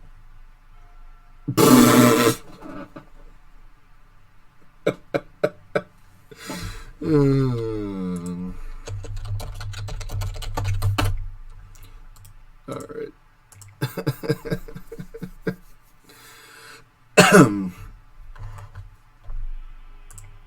Well, I mean, I guess since that was over fairly quickly, I have... Yeah, Phoenix was... I think people were too overblown about Phoenix. I think the ironic part about Phoenix is Phoenix was already on its way down when the banning of Faithless Looting happened, and then Faithless Looting just kind of torpedoed it completely.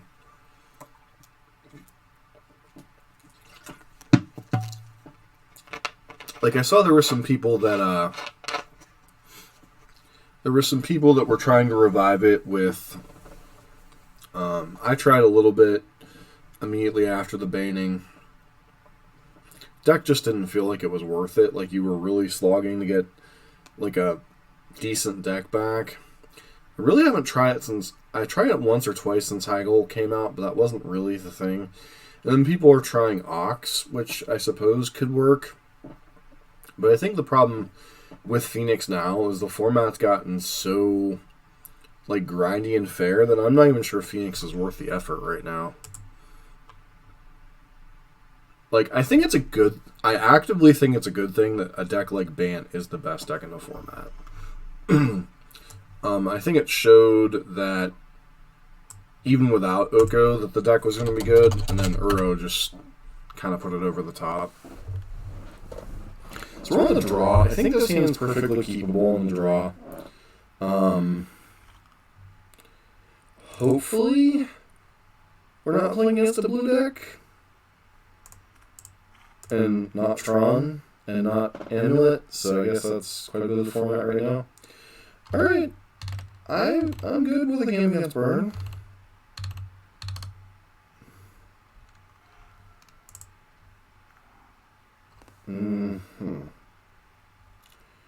So...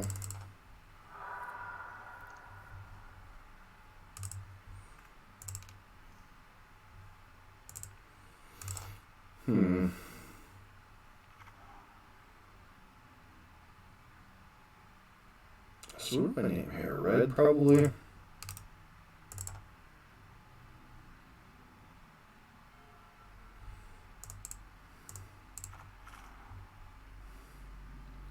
Really slow burn hand if it's Burn.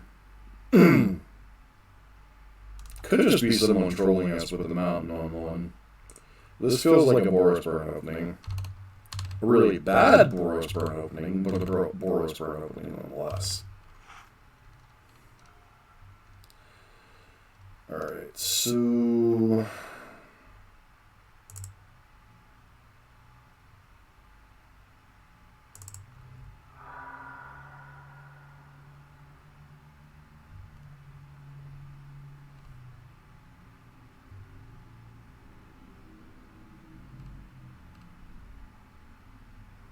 really don't want to shock myself here. Might really be restricting myself on color casting, but...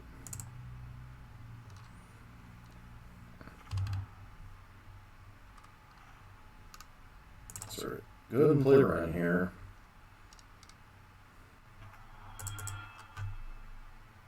I think I want access to black, so I'm going to go ahead and do that.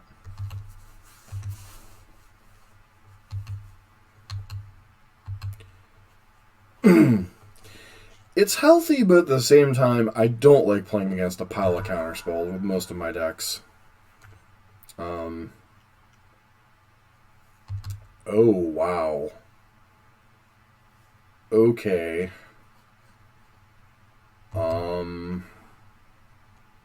That's a thing.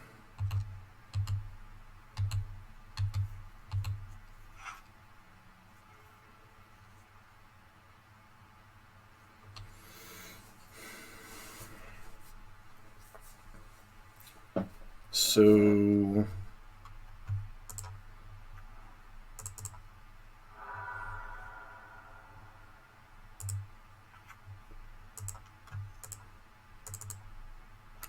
this deck's popped up now and again.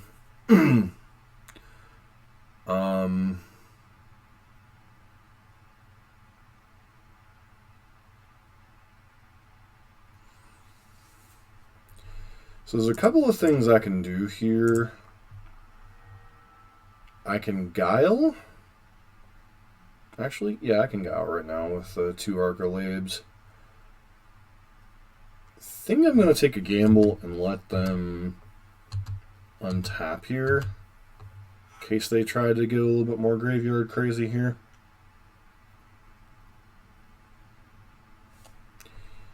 Yeah, Storm Herald. This combo here, Storm Herald and Eldrazi Conscription, is one sick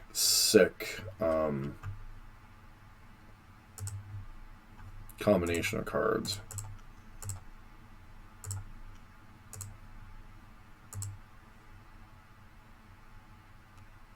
Black. Each opponent sacrifices a creature. Exile all cards from each opponent's graveyard.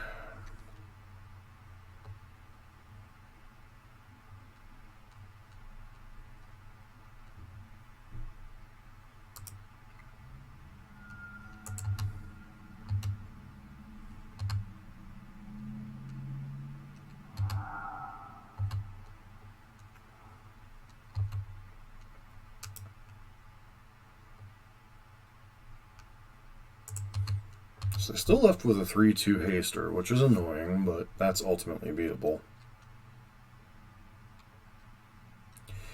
They put Eldrazi Conscription in the graveyard and then bring it back with Storm Herald. This is a Saffron Olive brew. I don't know if he originated it, but I know he popularized it.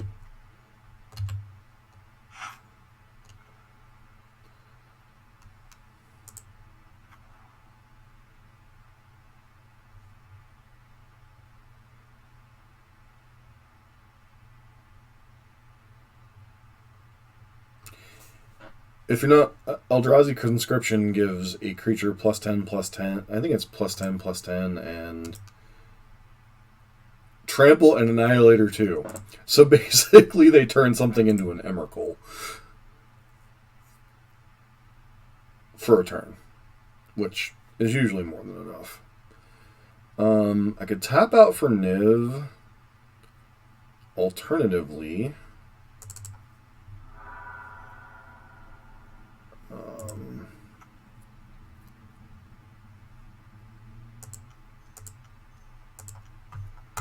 and just cast Uro here, continue to build up our mana.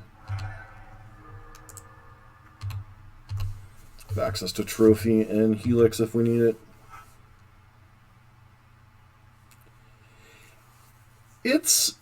It took a Hollow One shell that's a lot weaker than it was.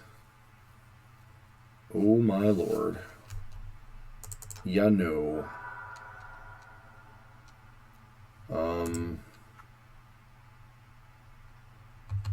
Okay, that's when it enters the battlefield, correct? Flameblade Adept, sure.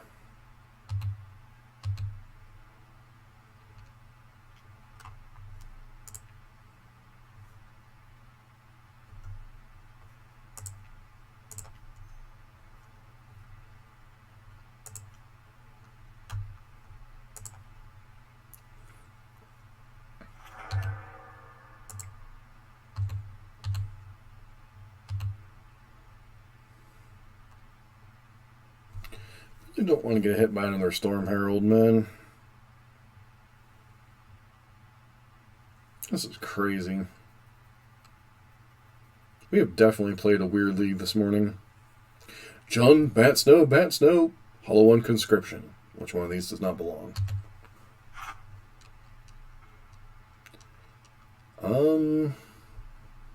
Can we Uro and do the thing here? I finally have to go grab a shock land, finally.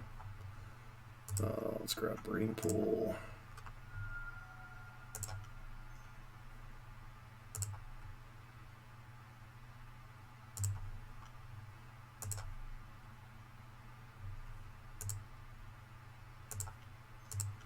it allows us the ability to trophy, which is kind of where I want to be at the moment. I've got enough fetch lands floating around that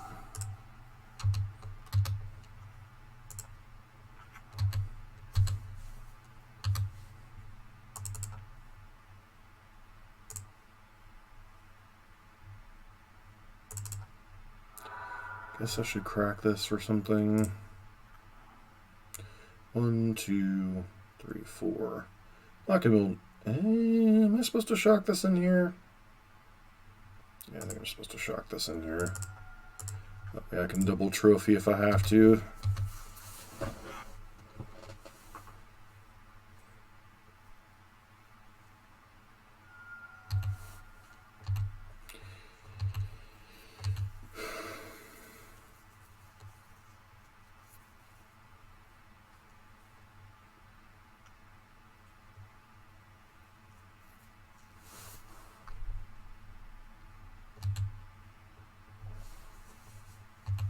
Okay.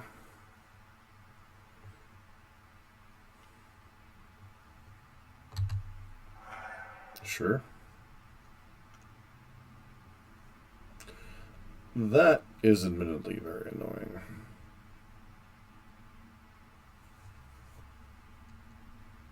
I think I'm just supposed to target player discards a card. And then this mana situation can get really hecka awkward. Go ahead and use that. Target player discards a card and deals 2 damage to any target. That way they just draw and discard.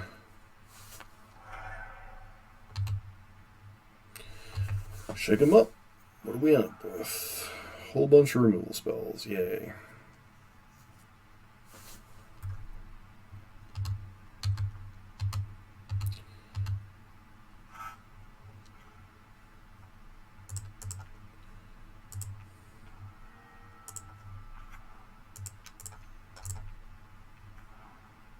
Let's go with black.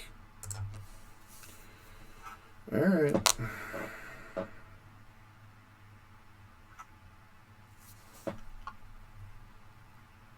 Oh, they get to flashback Ox. Great.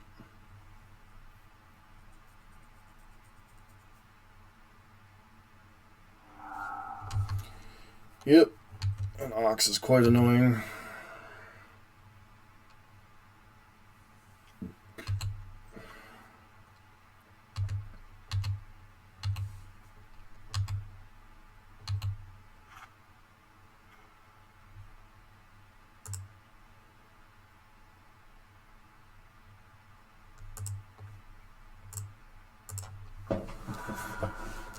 I gotta just get Uro here, right?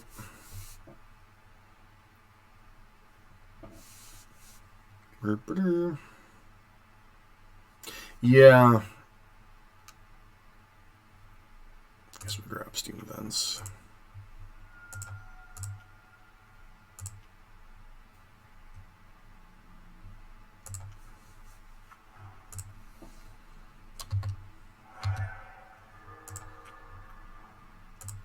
Okay.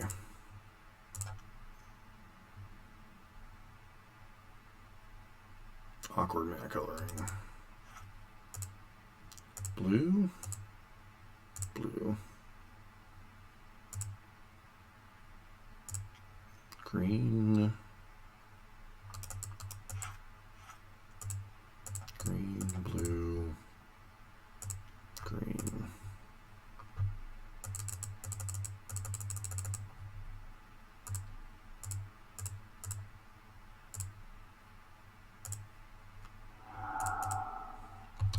Would love to draw our other Kai's Guile.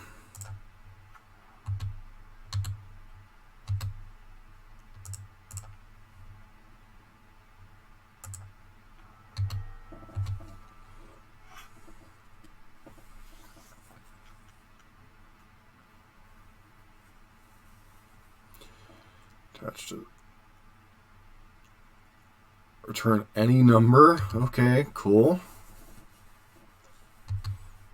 That's kind of not fair.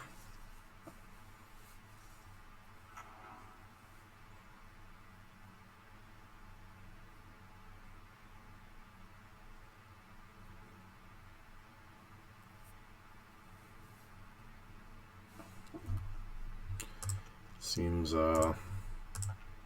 incorrect to attach them to one creature.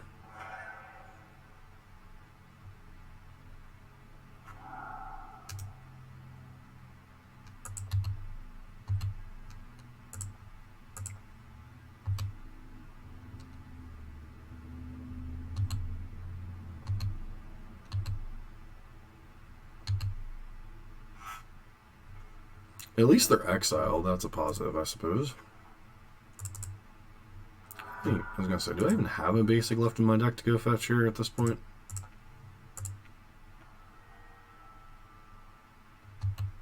I think I'm fine trading with Uro at this point.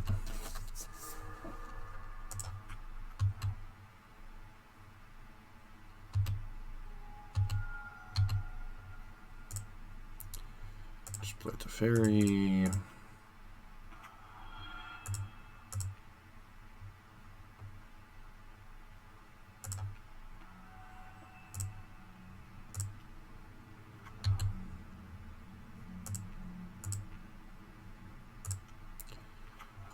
Let's go with white.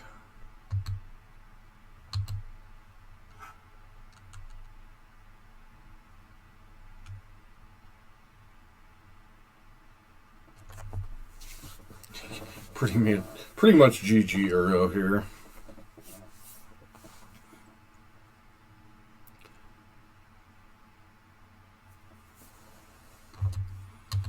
That's fun. Do your thing.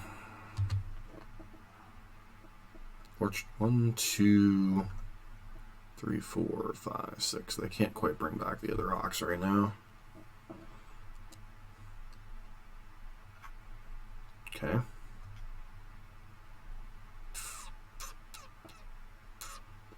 That's really flippin' annoying.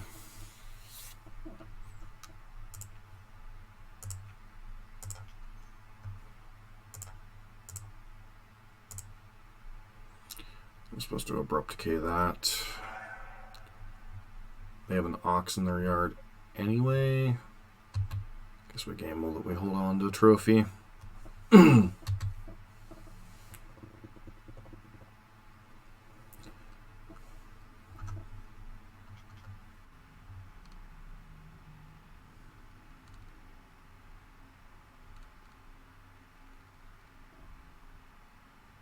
I played the one, I gambled on the other.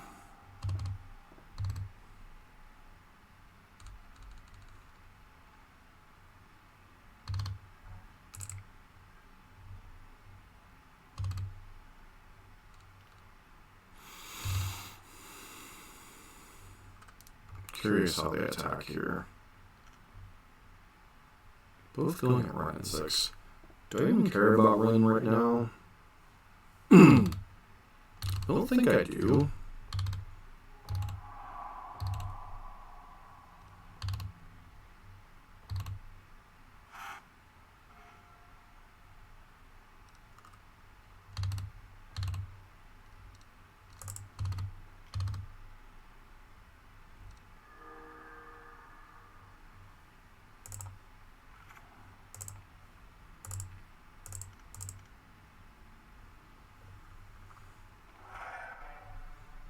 Don't think they have any way for 1 red mana to get rid of this. Lightning Axe doesn't kill it, so.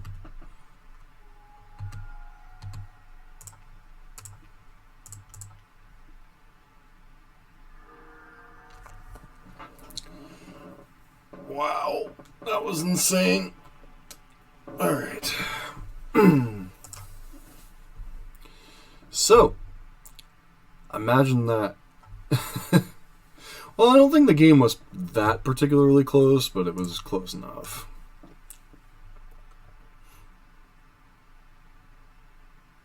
So he doesn't have a game plan for this deck, obviously, but he does have one for Dredge, which I think the matchup is close enough. Though I don't know how I feel about getting rid of Assassin's Trophies in this matchup.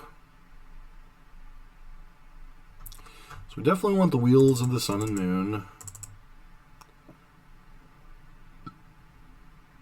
Definitely want Ashiok. Definitely want Kaya. Definitely want Supreme Verdict. Brings in Niv and Veto. He normally takes out 2 Glittering Wish. One more to go, that makes sense. Kulagon's Command. The problem is, like, Command in them makes sense in this matchup. Teferi I can definitely see going. Now I've got to cut 3 cards that he would normally leave in the matchup. Like, Trophy hits Ox and Hollow One, which in whatchamacallit wouldn't. I think I get rid of Veto. Maybe trim a Wren.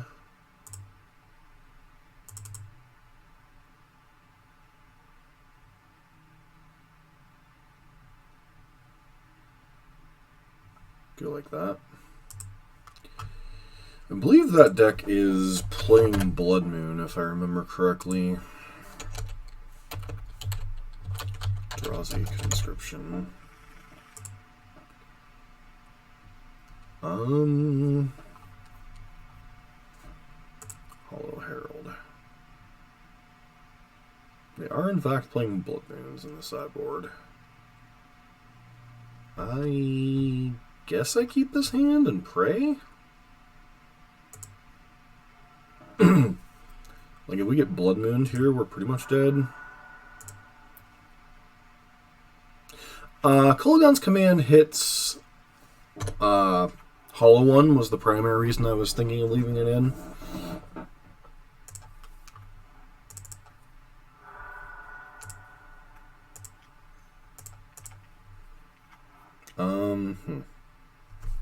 What color do I want access to? I guess white. That's the only reason I left it in, was specifically Hollow One, because otherwise our removal suite can struggle to deal with that card. Looks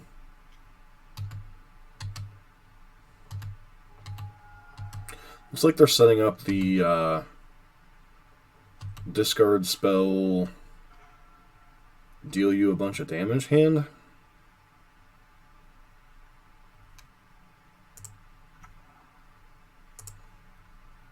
I really don't like shocking things in here. I think we go with blue just in case they do moon us. Play Astrolabe. Don't like doing everything main phase here, but I think it's a necessary evil.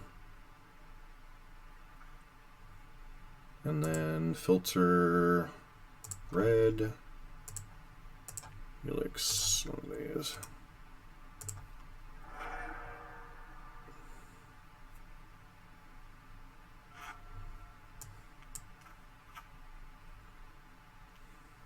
Good Lord.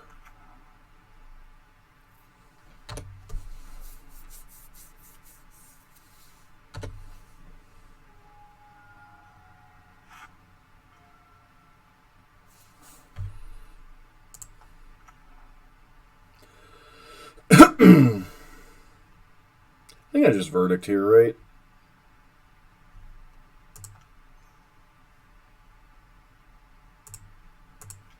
Let's take my 2-for-1 and like it.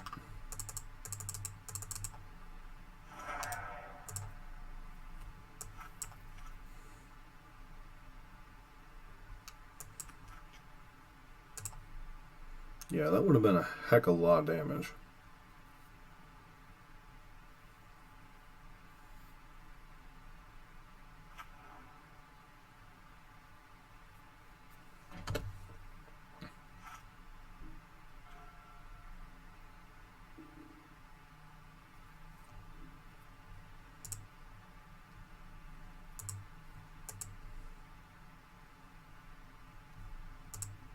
awkward.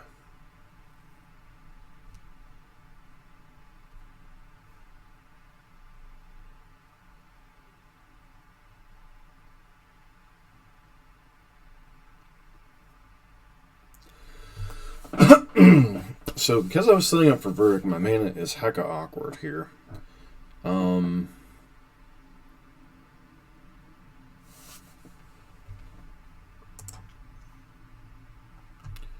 Filter red from the white. Play Ren.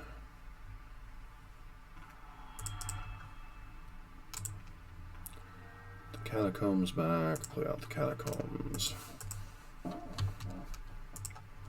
Not gonna. There's nothing in the graveyard right now that I particularly care about, so I'm gonna keep the Kai's Guile up, just as a kind of. They can't do anything about the forest. They're more likely to be packing. Yeah, they're more, like I said, they're more likely to be packing Blood Moon than they are a forest.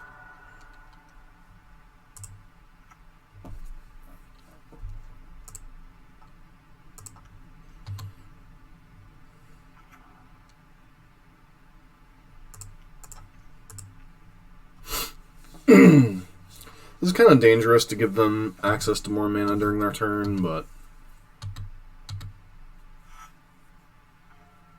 especially since we just keep drawing lands.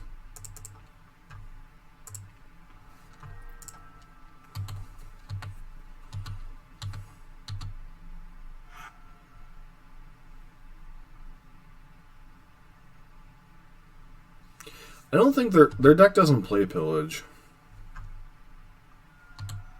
They're too much of an engine deck to be playing stuff like Pillage.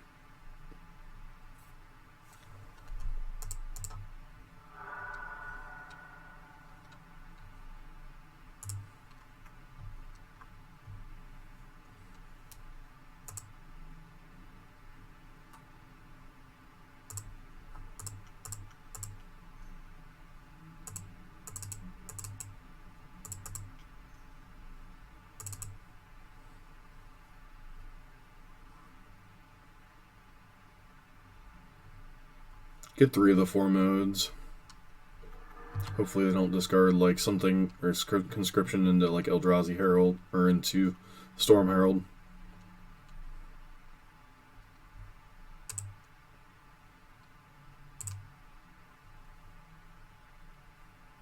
It's possible I was supposed to hold on to it and pray.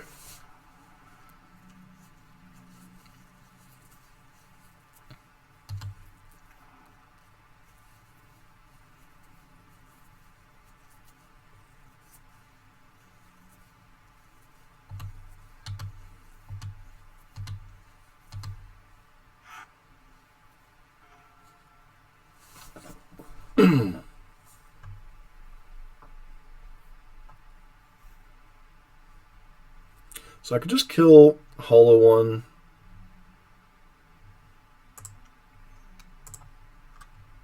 Start by arrowing, see what happens.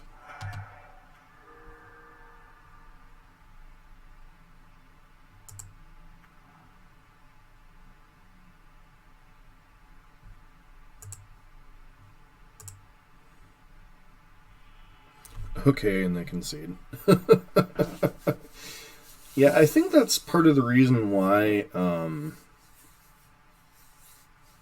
Will went for the particular build that he did. But, yeah. Fortunately, I don't have time for the last part of the last match because these matches take for bloody ever. My takeaway so far is the deck is very good. It's very grindy, but I think it struggles against a good blue control player, and probably also likely struggles against Tron and possibly Amulet. So I think the decks that you figure would give this deck fits are the decks that give this deck fits. Like, it feels like it can keep up with the aggro decks if it has decent draws. It feels like it can keep up with, or actually it overpower Jund quite easily. But feels like the deck just struggles with the decks that can either counter everything it's playing or against the on the stack decks. But even that, it has certain answers. Like you can play Unmoored Ego against certain combo decks, etc. So, deck's a blast to play, but man, is it long and grindy. Unfortunately, I need to go get ready for work, but I did want to get as much of this league in this morning as possible. Well, thank everybody for tuning in. TCG Wolf, Dreadbore, everybody else that's been hanging out this morning. If you're new to the channel, please consider giving us a follow as it helps the channel grow. And if you want to see this and other Modern and Pioneer decks, check out our YouTube channel. Link is down below here in the stream.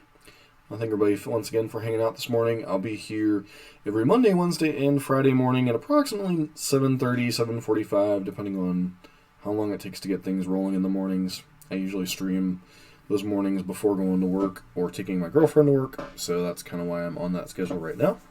But I thank everybody for both here and on the YouTubes later for checking us out. This has been John for MTG Nexus. Hope everybody has a great day.